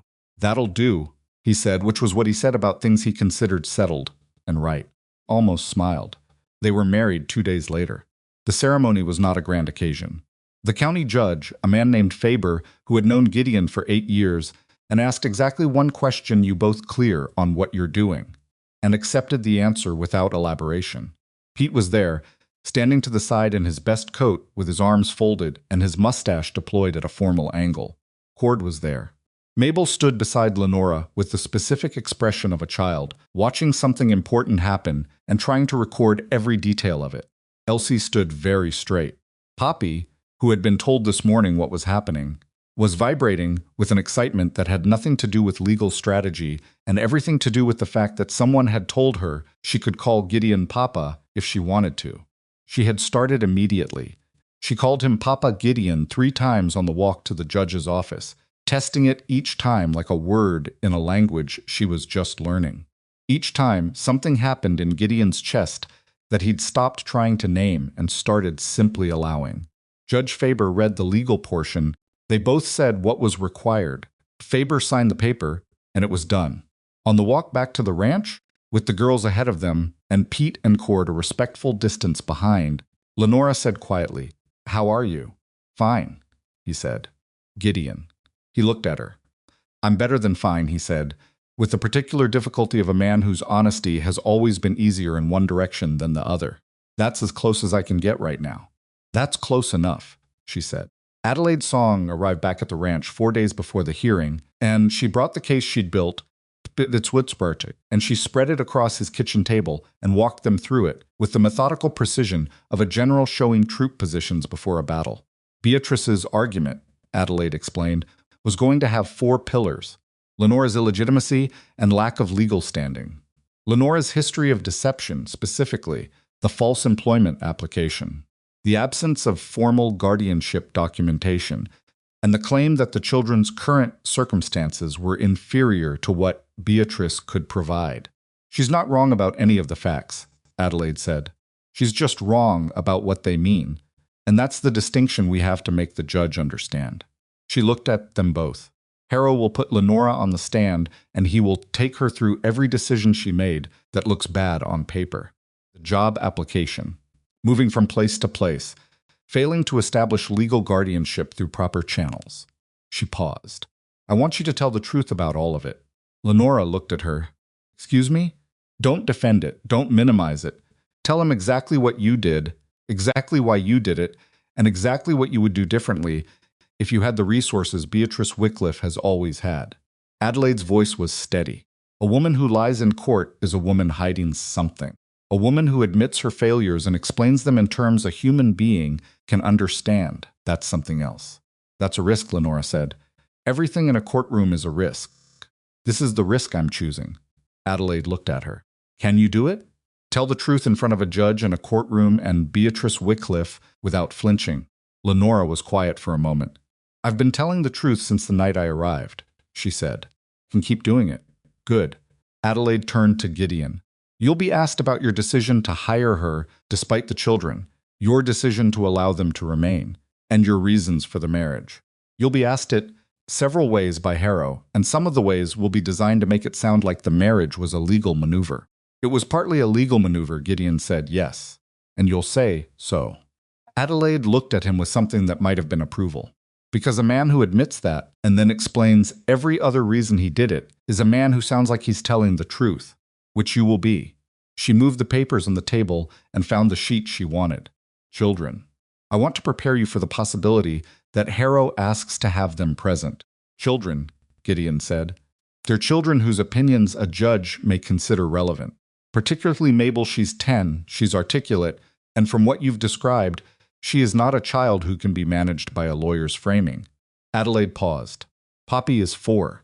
A 4-year-old in a courtroom is either a disaster or the most compelling evidence you have, and there is no way to know in advance which one. Gideon thought about Poppy on a feed bucket, asking Pete about horse speed. She'll be fine, he said. Lenora looked at him. She asks for the truth, he said. Give her the truth, and she handles it. Don't condescend to her, and she won't embarrass you. He paused. She'll be fine. Adelaide made a note. I'll ask that the children be available but not required. That leaves the judge room to include them if he chooses. Preparation went for 3 hours.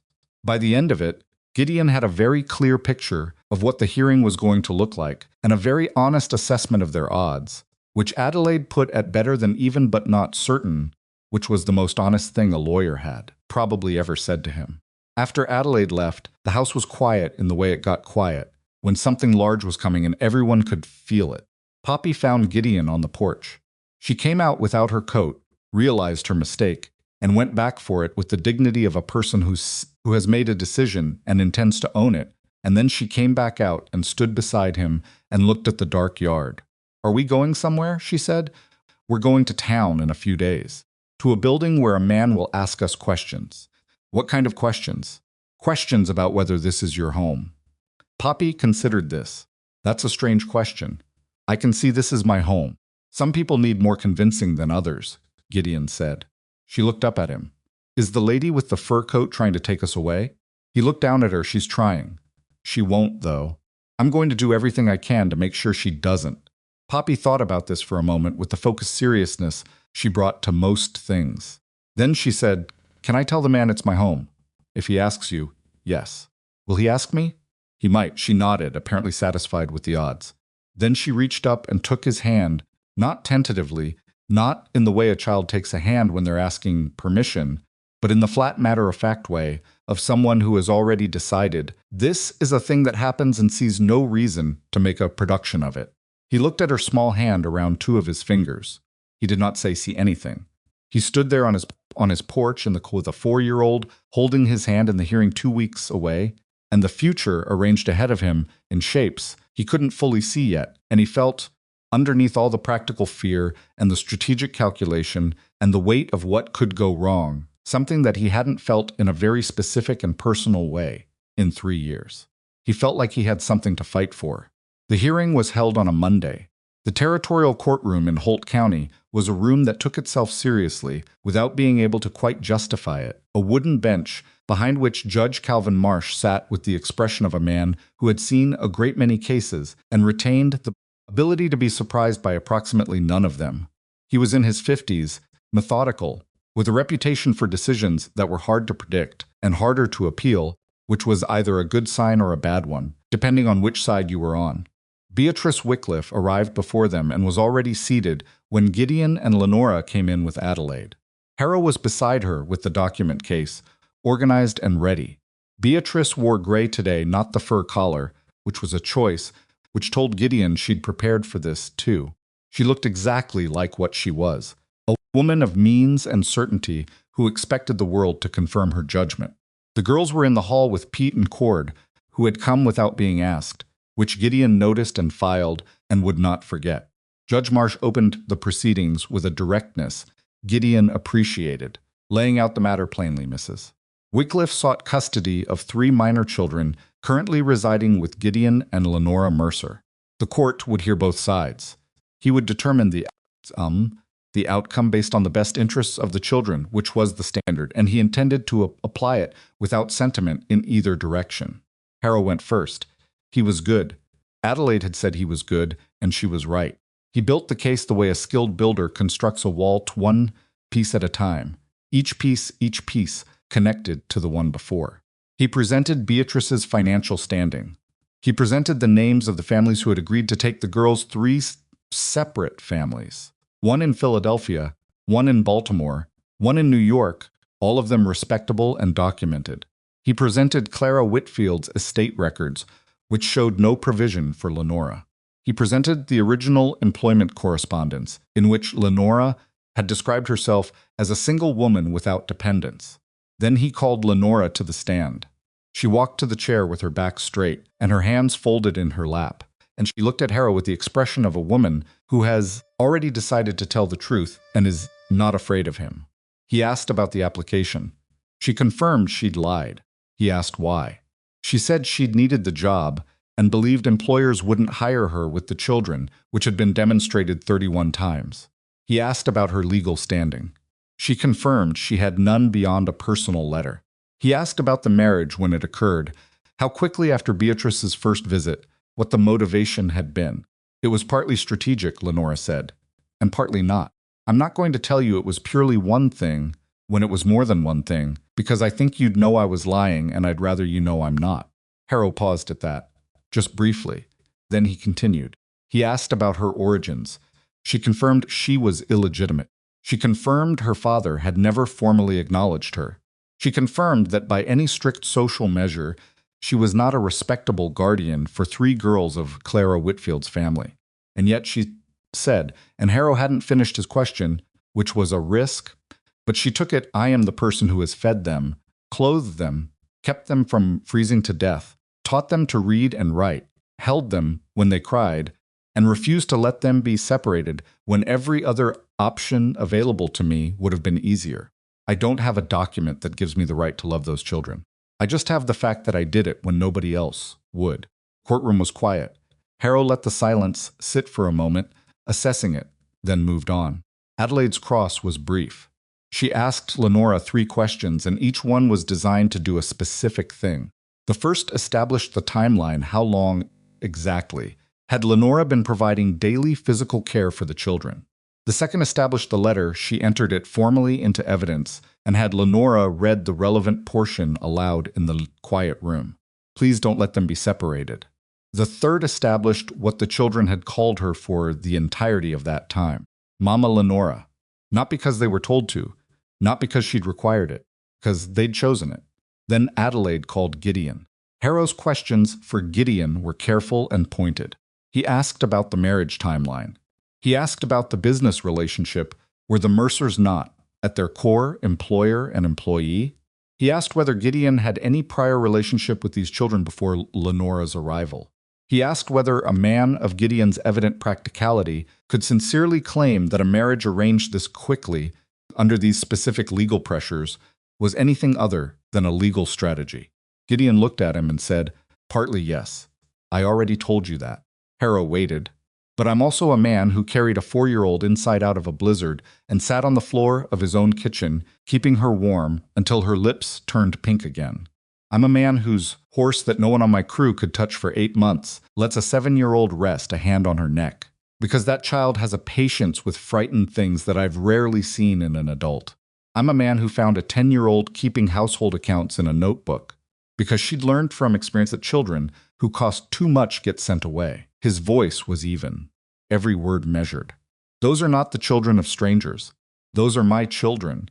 Whatever the law says about when that started, that's what they are. Harrow tried 2 more questions. Neither of them gained purchase. He sat down. Then Adelaide said, I'd like to ask that the children be heard. Harrow objected. Judge Marsh overruled the objection with the expression of a man who had already decided something and was allowing the process to catch up with him. Mabel came in first. She sat in the chair that was too large for her, and she looked at the judge with the direct gaze she gave everything. Adelaide asked her questions carefully, giving her room. Mabel described the houses they'd been through. She described what it had been like to count meals and measure her own weight in cost. She described Ridgeline Ranch, without sentimentality, as a place where she'd stopped doing those calculations, not because she'd been told to, but because she'd been given, for the first time, consistent evidence that they weren't necessary. Mr. Mercertold told me I didn't have to earn the right to exist in his house, she said. Nobody had ever told me that before. Harrow asked her gently whether she'd prefer the stability of an established family in Philadelphia. Mabel looked at him with the patience of someone explaining something to a person who should understand it. My sisters would be in Baltimore and New York. What kind of stability is that? Elsie came next. She was brief because she was Elsie. She didn't elaborate unnecessarily. She told the judge that Gideon had told her she had a gift. She said Cord had told her the same thing. She said that was the first time in her life she'd had something that was hers, that nobody could take away. That was just the thing she was. Then Poppy came in. She came in holding her cloth doll, and she climbed into the chair, and she looked at the judge with the complete composure of a person who has been told this is important and has decided to take it seriously. The judge leaned forward slightly. "Hello there," he said. "Hello," said Poppy. "Do you know why you're here today?" "Because a man is going to ask me if I live in my home," Poppy said, "and I'm going to tell him yes." Something moved across the judge's face. He controlled it. "And where is your home?" "Ridgeline Ranch," she said immediately.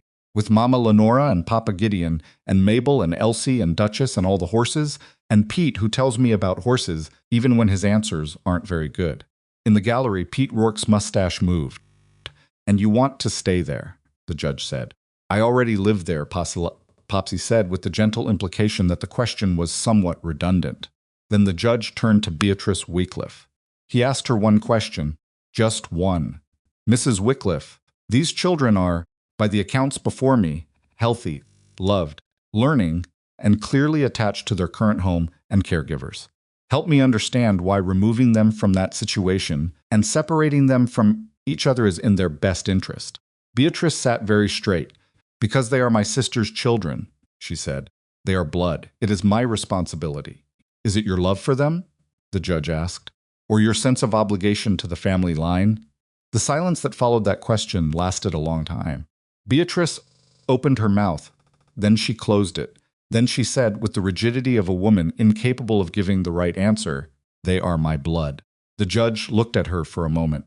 Then he looked at the paperwork in front of him, and he made a note, and he called a brief recess, and Gideon sat in the hard wooden chair beside Lenora. And he did not look at Beatrice, and he did not look at the clock, and he looked at his own hands for a while, and then he felt Lenora's hand cover his, not dramatically, just present and warm and there, the way she was there quietly, consistently, without requiring anything in return for it. He turned his hand over and held hers. They sat like that until Judge Marsh came back into the room. The judge sat down. He looked at his papers. He looked at the room. He said, "I have heard this case, and I have found it instructive in ways I did not entirely expect." A pause. "The law is a useful instrument for many purposes. One of its least reliable purposes is measuring what a family is. Mrs. Wycliffe has the legal standing she claims. Mr. and Mrs. Mercer have the family they've built." He set his papers down. "Custody petition of Beatrice Wycliffe is denied. Full guardianship of Mabel, Elsie, and Priscilla Whitfield is awarded to Gideon and Lenora Mercer." He struck the gavel once. The room moved. Lenora made a sound that she immediately controlled but couldn't prevent, something that was not crying and also was. Gideon's hand tightened around hers. Across the gallery, he heard Mabel's voice, just 2 syllables, not words, just a sound, and then nothing, and then Pete's boots on the floor as he stepped out of the way of 3 girls coming through the door at something close to a run. He had one arm around Lenora, and both of them suddenly had 3 children in the approximate vicinity, and Poppy was saying something that was not entirely coherent, and Mabel was very carefully not crying with her whole face. And Elsie was just there, present and solid, her small hand on his arm, which was Elsie's way of saying everything she didn't put into words. He stood in that courtroom with everything he'd been afraid to have again in his arms, and the fear was still there. He was honest enough to know it didn't just leave, but underneath it was something considerably larger than the fear. He held on to it. He intended to keep holding on to it for a long time. The wagon ride back to Ridgeline Ranch took 40 minutes, and for most of those 40 minutes, nobody said much of anything, which was its own kind of language. Poppy fell asleep against Gideon's arm before they'd cleared the edge of town. Not the frightened, provisional sleep she'd had those first nights, the kind where a child keeps one part of themselves listening, ready to wake and run, but the deep, dropped anchor sleep of a person whose body has finally decided the coast is clear. Her breath came slow, and even in her doll was wedged under her chin, and she weighed almost nothing, and everything simultaneously, the way sleeping children always do. Mabel sat across from them with her hands folded in her lap and her eyes on the passing landscape, and Gideon watched her face do the slow work of believing something she'd been afraid to believe for years. It wasn't happiness, not yet. Not purely, it was more like the feeling after a long illness breaks, that specific exhaustion of a body that has been fighting so hard for so long that fight is almost as overwhelming as the fight itself. She looked out at Montana going by, and she didn't try to control her face, which was how he knew she'd crossed some line she hadn't crossed before. She caught him watching. He didn't look away. Neither did she. "It's real," he said quietly enough not to wake Poppy. She looked at him for a moment. Then she turned back to the window, but her shoulders came down about a quarter inch, something releasing that had been held since considerably before the first time she had walked into his house. Elsie was sitting on the other side of Lenora, with her head tilted against the wagon board and her eyes half closed, not asleep, but not quite present, in that particular middle place she occupied when she was processing something internally. She'd spoken so little in the courtroom, said her piece so plainly and without elaboration, and it had been exactly right. Elsie understood instinctively what Poppy understood instinctively but differently, that less noise sometimes carried more weight. Lenora sat in the center of all of it, and Gideon, if he was being honest, spent a portion of that 40-minute ride watching her, because her face was doing something he hadn't seen it do before. She wasn't managing. She wasn't calculating the next thing, scanning the horizon for the next problem, holding herself together against the next impact. She was just sitting there, in a wagon, in the early afternoon light, with her children around her. She looked like someone who had put something down. He knew that feeling. He was relearning it himself. When the wagon turned up the drive and the ranch house came into sight, Cord and Pete had gotten there ahead of them, somehow by horse, clearly, because neither man had any patience for a slow wagon when a fast ride was available, and the rest of the crew had gathered in the yard with the specific awkward dignity of men who wanted to mark an occasion but had no particular language for doing so. 7 men standing in a row in the cold, hats in hand. Gideon climbed down from the wagon and looked at them. Pete, on the end, deployed the full mustache. That was all. "Back to work," Gideon said, which meant something different than it sounded, and every man there understood exactly what it meant, which was, yes, you were right to wait here. Yes, it is worth marking. Yes, we are home. Crew dispersed. There was something almost ceremonial about it, the way a room exhales after a long tension. Cord stopped beside Gideon on his way back to the barn and said, without looking at him, "Elsie's been working Duchess from the left side for 2 weeks. Think she's ready to try the saddle, but I wanted your word." Gideon looked toward the barn. "Give her whatever she needs." Cord nodded and walked on, and that was that. And the ordinariness of it was the best thing about it, that the conversation about the horse has happened the same way it always happened, because the horse still needed tending, and the work was still there, and the ranch kept running, and now it ran with more people in it who mattered. Except its windows were dark. The first week after the hearing was strange in the way that aftermath is always strange when the thing you've been bracing for passes, and the body doesn't know immediately what to do with the absence of bracing. Gideon noticed it in himself. And he noticed it in Lenora and in the girls, this slightly disoriented quality of people who've been surviving for so long that they've forgotten what it feels like to simply live. Mabel stopped doing the household accounts. Not all at once. Not permanently. She picked them up twice in that first week, old habit, reaching for old comfort, but she put them down in faster each time. On the Thursday of that week, Gideon found her notebook on the kitchen table, and he picked it up and he took it to her room and knocked on the door. She opened it. He held out the notebook. "You don't have to put this away," he said. "The accounting is useful. You've got a good mind for numbers, and that's worth something." He paused. "But you can do it because it's useful, not because you're afraid. There's a difference." She took the notebook and looked at it. "I know there's a difference," she said, in the tone of someone who knows something intellectually and is working on knowing it in the other way, the deeper way that takes longer and can't be hurried. "I know you know," he said. "I'm just saying it out loud anyway." She put the notebook on her shelf next to the two books Lenora had managed to bring in her travel bag. She looked at it for a moment. "Mister," she stopped. "Can I call you something other than Mr. Mercer?" He'd been waiting for this in some peripheral way since the hearing. He hadn't rushed it. Some things needed to arrive at their own speed. "What would you like to call me?" he said. She thought about it seriously, the way Mabel thought about most things. "Papa seems like Poppy's word," she said, which was both accurate and generous. "And Father sounds formal." Another pause. "The men call you Gideon." "They do." "Is that whatever you're comfortable with?" he said. "Any of them. All of them." He looked at her steadily. "None of them change what you are in this house." She looked at him for a long moment with those eyes that had seen too much too young and were only just beginning to learn that what they'd seen was not all there was. "Gideon," she said, "trying it." "That works fine," he said. He went back down the hall, and she went back to whatever she'd been doing, and it was ordinary, and the ordinariness of it sat in his chest like something warm.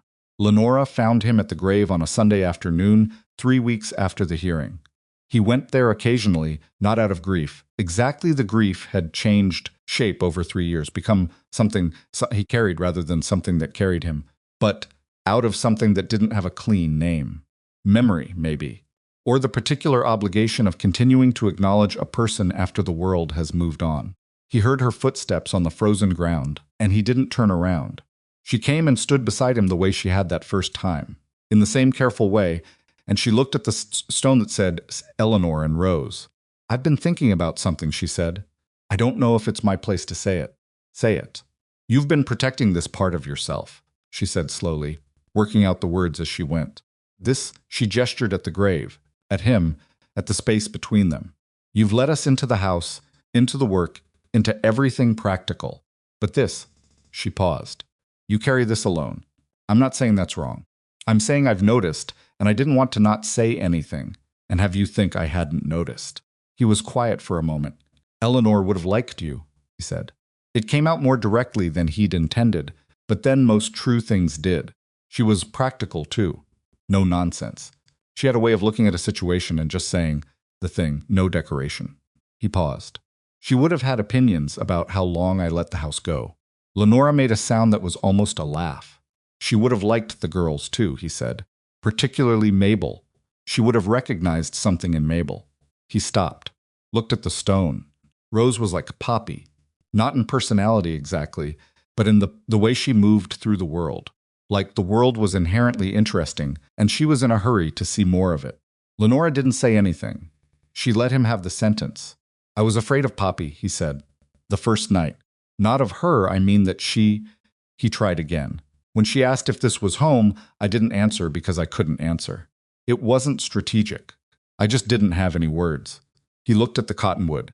"I thought it would be like poking at something that hadn't healed." And was it? He considered that, honestly. It was more like finding out it had healed more than I thought, but in a different shape than it used to be. Not back to what it was. Just different. Still functional, he paused. "That's a strange way to describe it." "It's an accurate way," she said. He turned and looked at her. She was looking at the stone, not at him, which made it easier somehow, the way some conversations are easier when you're both looking at a third thing. "I loved my wife," he said. "I want to be clear about that, because she deserved the clarity. Because he wasn't the kind of man who let ambiguity stand when honesty was possible. What I feel now for you is it's not a replacement. It's not the same thing wearing different clothes. It's its own thing. Different in kind, not in seriousness." Turned. She turned and looked at him now, and her face was doing that thing it did when she was genuinely moved but didn't want to make a performance of it. I know, she said. I didn't need you to say that. I needed to say it. She held his gaze for a long moment. Then she said quietly, I've never had someone choose me, specifically. Not she searched for the right precision. Not without it being about the girls, or about what I could do, or what problem I solved. People tolerated me for reasons that were adjacent to me, but not really about me. She stopped. A brief pause. The morning you asked me to marry you, and you said it wasn't only a strategy. I've been carrying that. I just wanted you to know that I've been carrying it. He looked at her for a moment. Then he did something he wasn't given to, not because he was cold, but because he'd always been careful with gestures, preferred them to mean something specific rather than something general. He reached out and took her hands in the courtroom simply, without announcement, the way you take hold of something you intend to keep. She let him. They stood at Eleanor's grave in the thin afternoon light, two imperfect people who had arrived at each other by a ridiculous and painful and unlikely route, and they held hands without saying anything else. And it was enough.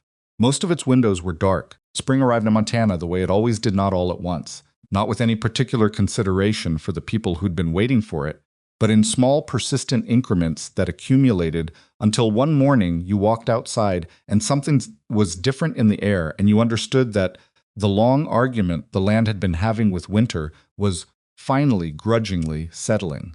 The day Gideon noticed it for certain, he was at the south fence with Cord, and he looked up from the post they were setting, and he saw the first real green at the base of the dead grass. And he stood up straight and looked out across the pasture, and he thought, yes. All right, here it comes. He thought about writing a letter.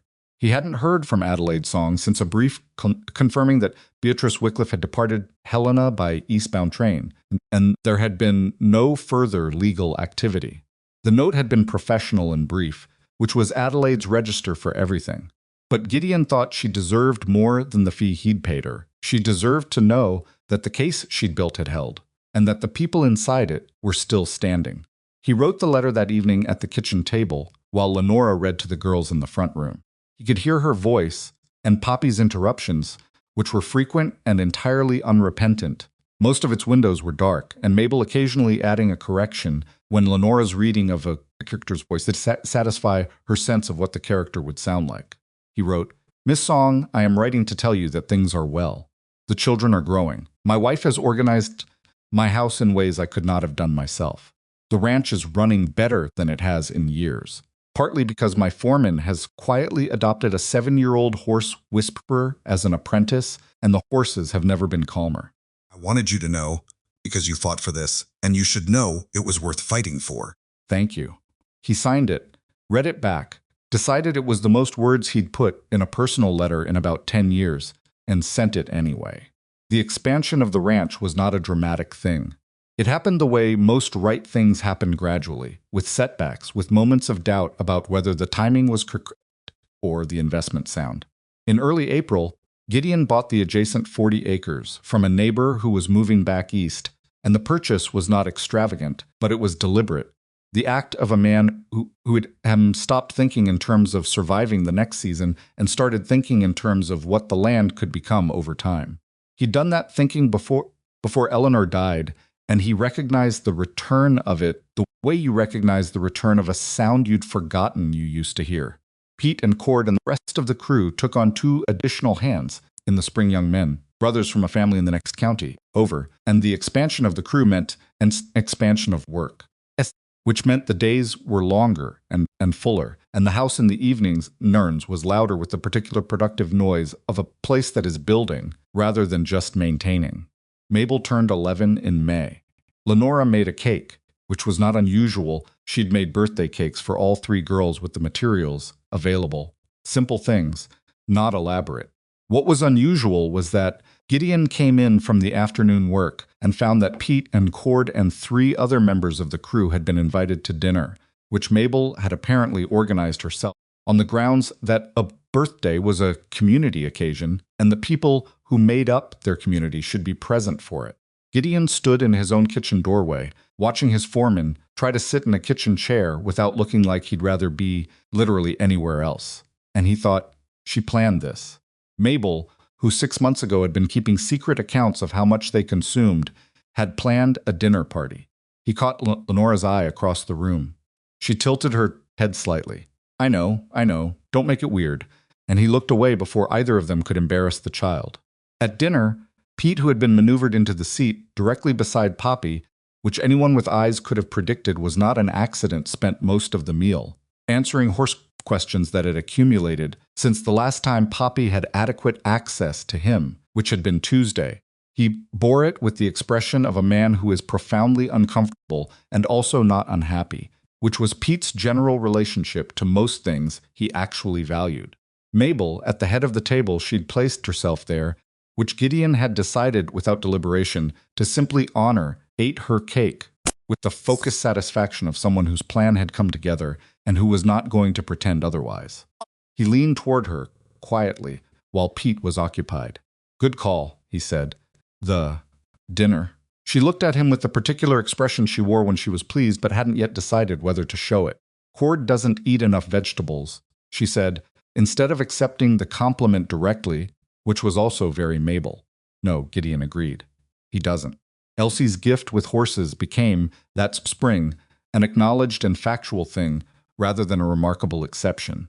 She worked alongside Cord every morning before school. They'd arranged proper schooling in town, a 2-mile ride that Mabel supervised with the authority of someone who has been the responsible older sibling for long enough that it had become structural, and by May, Cord had stopped thinking of her as a child he was accommodating and started thinking of her as someone he was teaching.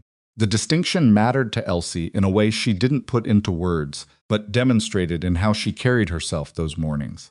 Came alive in the barn the way she didn't quite come alive anywhere else, not unhappy, elsewhere, just more fully present there. The quietness of her becoming a kind of focused attention rather than a withdrawal.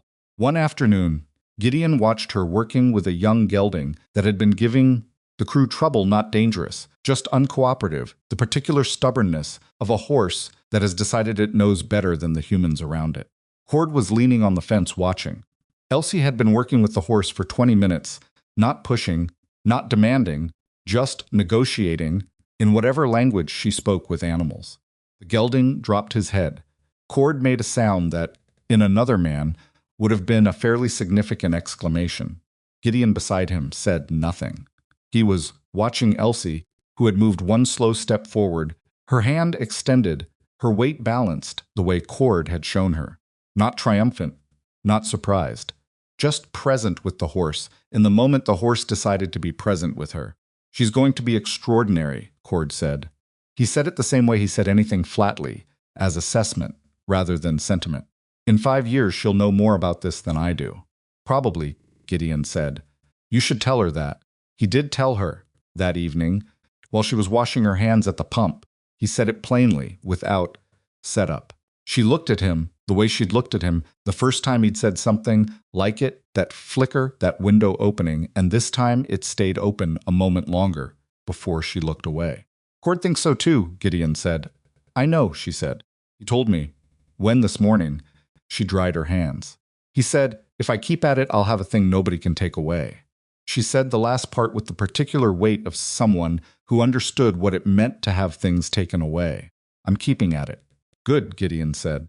He watched her go inside, and he stood at the pump for a moment in the early evening air, and he thought about what it costs a child to grow up without the basic certainty that they are allowed to exist in the space they're occupying. He thought about how long the damage from that particular uncertainty persists, how far into a life it reaches, how many things it touches. He thought about his own version of it, which had been different in origin and similar in effect, that 3-year practice of making himself small enough to avoid further loss. The ranch had been his fortress, and it had been his prison simultaneously, the way most things are when you choose them out of fear rather than intention. He'd confused the silence for peace and the isolation for safety, and he'd been running that particular misunderstanding until a stagecoach delivered 3 half-frozen children and a woman with 31 rejections and a dying woman's letter folded in her coat lining. Unlikely circumstances. But he'd stopped believing that accidents didn't carry their own logic, their own direction. Things that look like accidents from the inside sometimes look like inevitabilities from the outside. He couldn't know which this was, and it didn't particularly matter. What mattered was what you did with what arrived. He'd chosen to do something with it. He was still choosing it every day, which was the thing about love that nobody told you clearly enough before you were in it. It wasn't a door you walked through and then you were through. It was a choice you kept making. With imperfect information and imperfect people and imperfect days that included bad weather and tired tempers and the 100 small frictions of actual shared life rather than the idea of shared life. He was fine with that. He was, in fact, considerably more than fine with that. In the middle of June, he fixed the east window. It had been broken, not shattered, just a failed seal, a draft, that came through in cold weather since before Eleanor died. He'd never fixed it, because fixing it had required him to go into the room where it was, which had been Rose's room, and for 3 years he hadn't been able to go into that room without the specific weight of an absence that the rooms seemed to hold more than the rest of the house. The girls had been using it since January. It was Poppy and Elsie's room now, and it had their things in it. Elsie's careful arrangement of small stones she'd collected along the creek, Poppy's drawings covering 2/3 of the wall, the cloth doll on the pillow that went everywhere with Poppy except to the barn, where she left it in Gideon's care, while she consulted with Pete about horses. He fixed the window on a Thursday morning while the girls were at school. It took 40 minutes. When he finished, he stood in the room for a while, not in the way he used to stand in it, with the braced quality of a man waiting for pain but simply standing, looking at the drawings on the wall, looking at Elsie's stones, looking at the doll on the pillow. The room didn't feel like absence anymore. It felt like occupation, like use, like the ongoing noise of children who lived in it without any awareness that they were filling something that had been empty. He didn't think Rose would have had opinions about that. He thought Eleanor might have. He thought she would have looked at those drawings on the wall and had something to say about. The horse drawings specifically, Rose had always wanted horses, and he thought she would have said it in the particular way. Eleanor said things which was direct and warm simultaneously, without effort. He missed her. He would always miss her. That was not the thing that had changed. What had changed was that missing her had stopped feeling like a reason to keep the rest of his life empty. He walked out of the room and went back to work.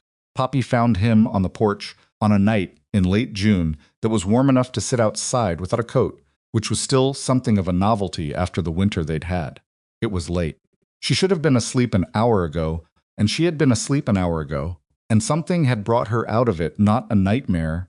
He could tell from her face that it wasn't a nightmare, just wakefulness, the kind that arrives without explanation and sends small children in search of something they can't name. He was sitting in the chair he'd had on this porch for years, the one with the uneven leg that he'd always meant to fix and never gotten around to, and he heard the door open, and he looked back, and there she was, hair loose, doll tucked under her arm, feet bare on the porch boards because she'd forgotten shoes. "It's warm enough," she announced, which was her preemptive defense against being told to get back inside. "It is," he agreed. She came and climbed into the chair beside him. It was a wide chair, just wide enough, and she fit into the space beside him with the unself-consciousness of someone who has decided that space is hers and is simply taking it. She looked out at the yard. The sky over Montana in late June was a thing that never entirely lost its effect on him, even after 11 years. Stars out here were different from city stars. More of them, closer, with the particular quality of light that only exists when there's nothing between you and them for a very long way in every direction. He didn't usually look at it much, the way you stop looking at things you see every day. But Poppy looked at it with the expression she brought to things that were new to her, and he found himself looking at it again through the fact of her looking. "Are we really staying forever?" she asked. She asked it the way she asked most things, not anxiously, not testing, just with the genuine information-gathering curiosity of a person who likes facts confirmed. "Yes," he said. "Even when I'm big? Even when you're big?" She considered this, looking at the stars. "What about when Mabel is really big?" She said when she's big, she wants to do numbers for important people. "Then she'll do numbers for important people," he said, "and she'll still be your sister, and she'll still come home." Poppy absorbed this with the focused processing she brought to important information. Elsie says she's going to stay and do the horses. I expect she will.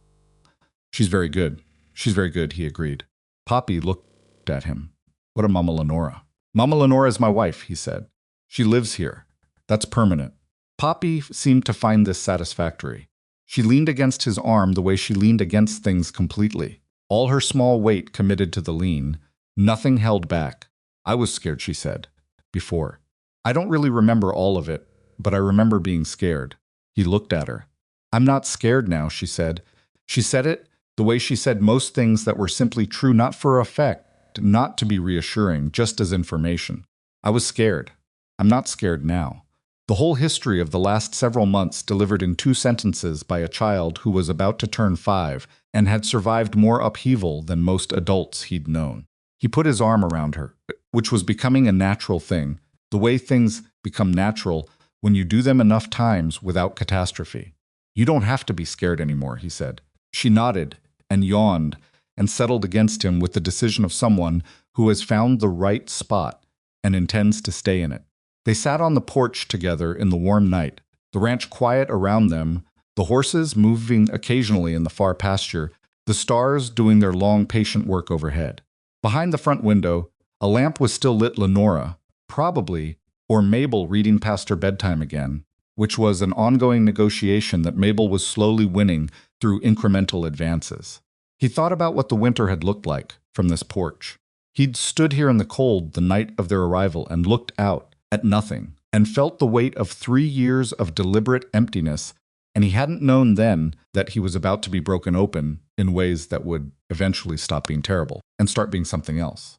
He'd spent 3 years protecting himself from the possibility of more loss, and what that protection had actually done was prevent him from noticing that he was already lost not to grief, exactly, but to the habit of grief, the habit of keeping the house cold, keeping the distances wide, keeping himself in a state of managed numbness that he'd called practicality and told himself was strength. It wasn't strength. He knew that now. Strength was what Lenora had done, carrying 3 children through 31 rejections with nothing but a dead woman's letter and the decision to keep going. Strength was what Mabel had done, keeping her accounts, surviving her expectations, staying open enough to be surprised when something different happened. Strength was what Elsie did every morning at that gate, patient and present with a damaged horse until the horse decided the world was survivable. He'd confused endurance with strength. They weren't the same thing. Endurance was just refusing to fall down. Strength was deciding to move forward even when the direction was frightening. He'd been frightened of this, of the porch and the lamp in the window and the small warm weight against his arm. He'd been frightened of wanting it, and the fear had been rational, in the way that all fear of loss is rational, because loss was real, and he knew exactly how real it was. But the fear had been wrong about the arithmetic, because the alternative to risking loss was not safety. The alternative to risking loss was sitting in a cold house getting older, and calling that a life, and wasting it. He was done wasting it. Poppy's breathing had gone slow and deep. She'd fallen asleep against his arm with the complete trust of someone who had decided, against all her previous evidence, that the world was safe enough to sleep in. He looked at her for a long moment. Then he looked out at the ranch, at the pasture, at the barn, at the dark shapes of good horses moving in the June warmth, at the land that he'd worked for 11 years, and that was finally, for the first time in 3 of them, something more than an occupation. It was a home, not because of the buildings or the acreage or the crew or the cattle, but because of what was in it. The door opened quietly behind him. Lenora came out with a blanket over her arm, and she took in the scene, Poppy asleep against him. The warm night, the stars, and she smiled, not the controlled half-smile she'd arrived with in January, but the real one, full one, the one that changed her face completely. She draped the blanket over Poppy without waking her, and she sat down on the porch step near his feet, and she looked out at the same view he'd been looking at. Mabel is reading under her blanket with a candle, she said. I chose not to see it. Wise, he said. She's reading the accounting book Adelaide left. She's been through it twice. He almost smiled. Of course she has. Lenora leaned back against the porch post and looked up at the sky. And they were quiet in the comfortable way of people who have gotten past the part where silence is something to fill. The night moved around them slowly. The lamp in the window burned steady. "I've been thinking about next spring," she said after a while. "What about it?" "The south pasture. You mentioned it could support more than you're running." "It could. And Cord said the gelding that Elsie's been working is nearly ready to sell, which would free up some capital if the timing was right." She paused. "I've been doing some numbers." He looked at her. "You've been doing ranch numbers." "Mabel's been doing ranch numbers." "I've been checking Mabel's ranch numbers." She said it without any indication that this was remarkable, which it somehow wasn't. It was simply the next logical step in the progression of Mabel deciding that numbers were interesting and the ranch was a real thing that needed managing. "What do the numbers say?" he asked. "That if you expand the herd in spring, you need another hand by fall. But the increased yield covers it by the following year if the market holds." She paused. "According to Mabel, who also said to tell you that the east fence posts need replacing before winter, and she's already budgeted for the materials." He sat with that for a moment. His 10-year-old had budgeted for the fence posts. "Tell her I'll look at the east fence this week," he said. "She'll want to come." "She can come." Lenora looked at him with the particular expression she wore when something landed right. Then she looked back at the stars.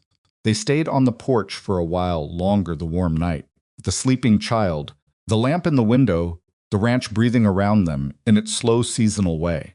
Eventually Gideon carried Poppy inside, without waking her, and put her in the bed beside her doll, and Elsie didn't stir, and he stood in the doorway of the room that had been empty for 3 years, and was now full of the ordinary chaos of children who lived in it without apology. He pulled the door half closed. He found Lenora in the hall. They went to bed in the matter-of-fact way of people who have gotten past the newness of proximity and arrived at something that feels simply like their life, not dramatic, not perfect, not without its difficulties and its unresolved things and its lingering griefs, but real, theirs. The last piece of it came from an unexpected direction, the way the last pieces of most things do. A letter arrived in July, addressed to Lenora, with an Eastern postmark. She opened it at the kitchen table and read it without expression, and then she read it again, and then she set it down. Gideon across the table waited. "It's from Beatrice," she said. He waited.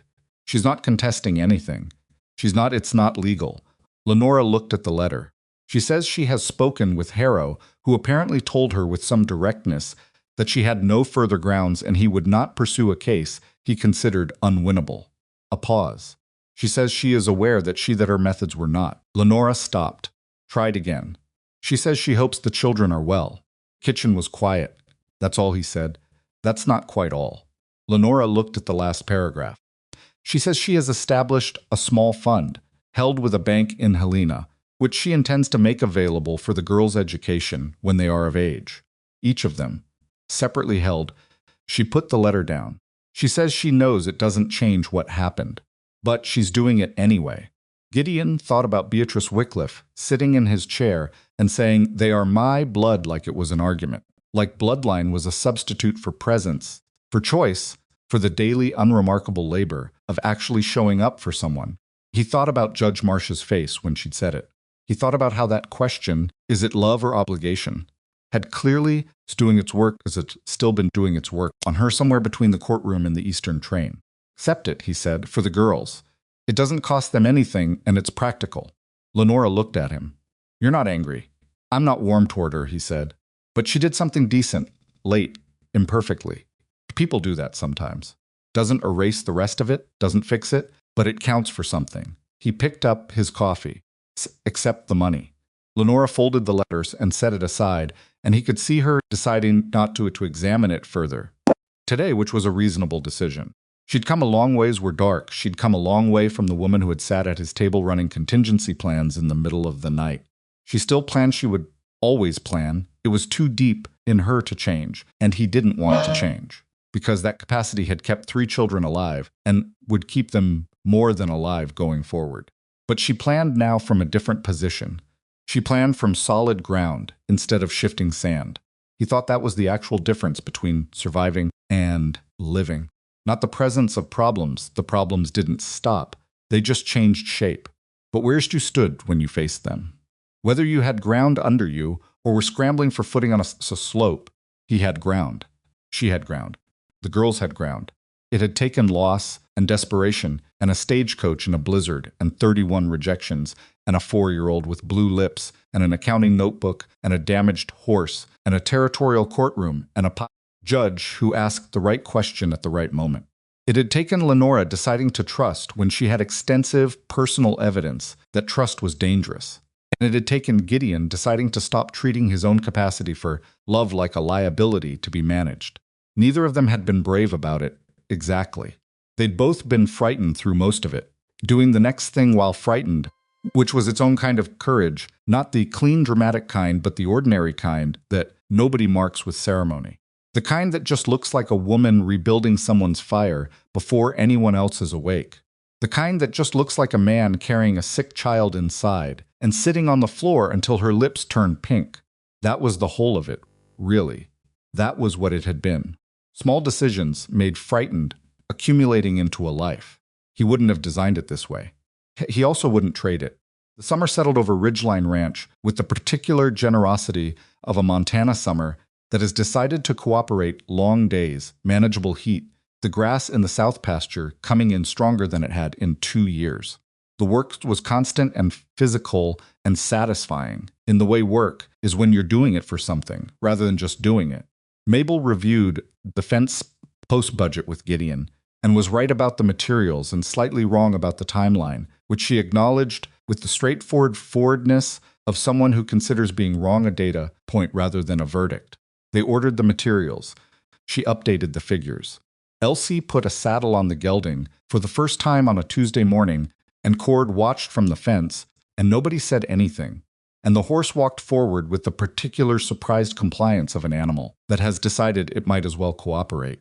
Gideon was not there. For it he was at the north end of the property with Pete, but Elsie told him about it at dinner with the brevity and precision of an engineer reporting a successful test. He moved forward, she said. First try, Gideon repeated. She nodded and went back to her food. That was the whole of the celebration, and it was exactly right. Poppy learned to write her full name that summer, Poppy Mercer. She practiced it on every available surface, including twice on the barn wall in a spot that Gideon chose not to make an issue of. She drew horses that were becoming incrementally more recognizable as horses. She asked Pete approximately 12,000 questions and retained approximately 11,000 of the answers and deployed them at unexpected moments in conversations that had nothing to do with horses. She called Gideon Papa every day, multiple times, with the particular frequency of someone who hasn't gotten tired of the word yet and shows no signs of getting tired of it. He never got tired of hearing it. One evening, near the end of summer, he was coming in from the barn and he stopped at the porch and looked at the lit windows of the house Lenora's shape in the kitchen, the flicker of Mabel's candle in the study corner they'd made her, the sound of something from the girls' room that was either an argument or Poppy conducting an interview with her doll, both of which were equally likely. Stood there for a moment, just a man outside his own house, at the end of a working day, looking at the light his family made in the dark. He thought about the stagecoach in January. He thought about standing on this porch in the cold, waiting for one woman and getting 4 people, and feeling the world tilt beneath him toward something he hadn't asked for. He hadn't asked for it, but some gifts don't wait to be asked for. Some gifts arrive in blizzards on coaches, in the form of exhausted women and small frozen children who ask you questions you don't have answers to yet. The trick, he had learned, was not to send them back out into the cold. Trick was to build the fire higher. He went inside.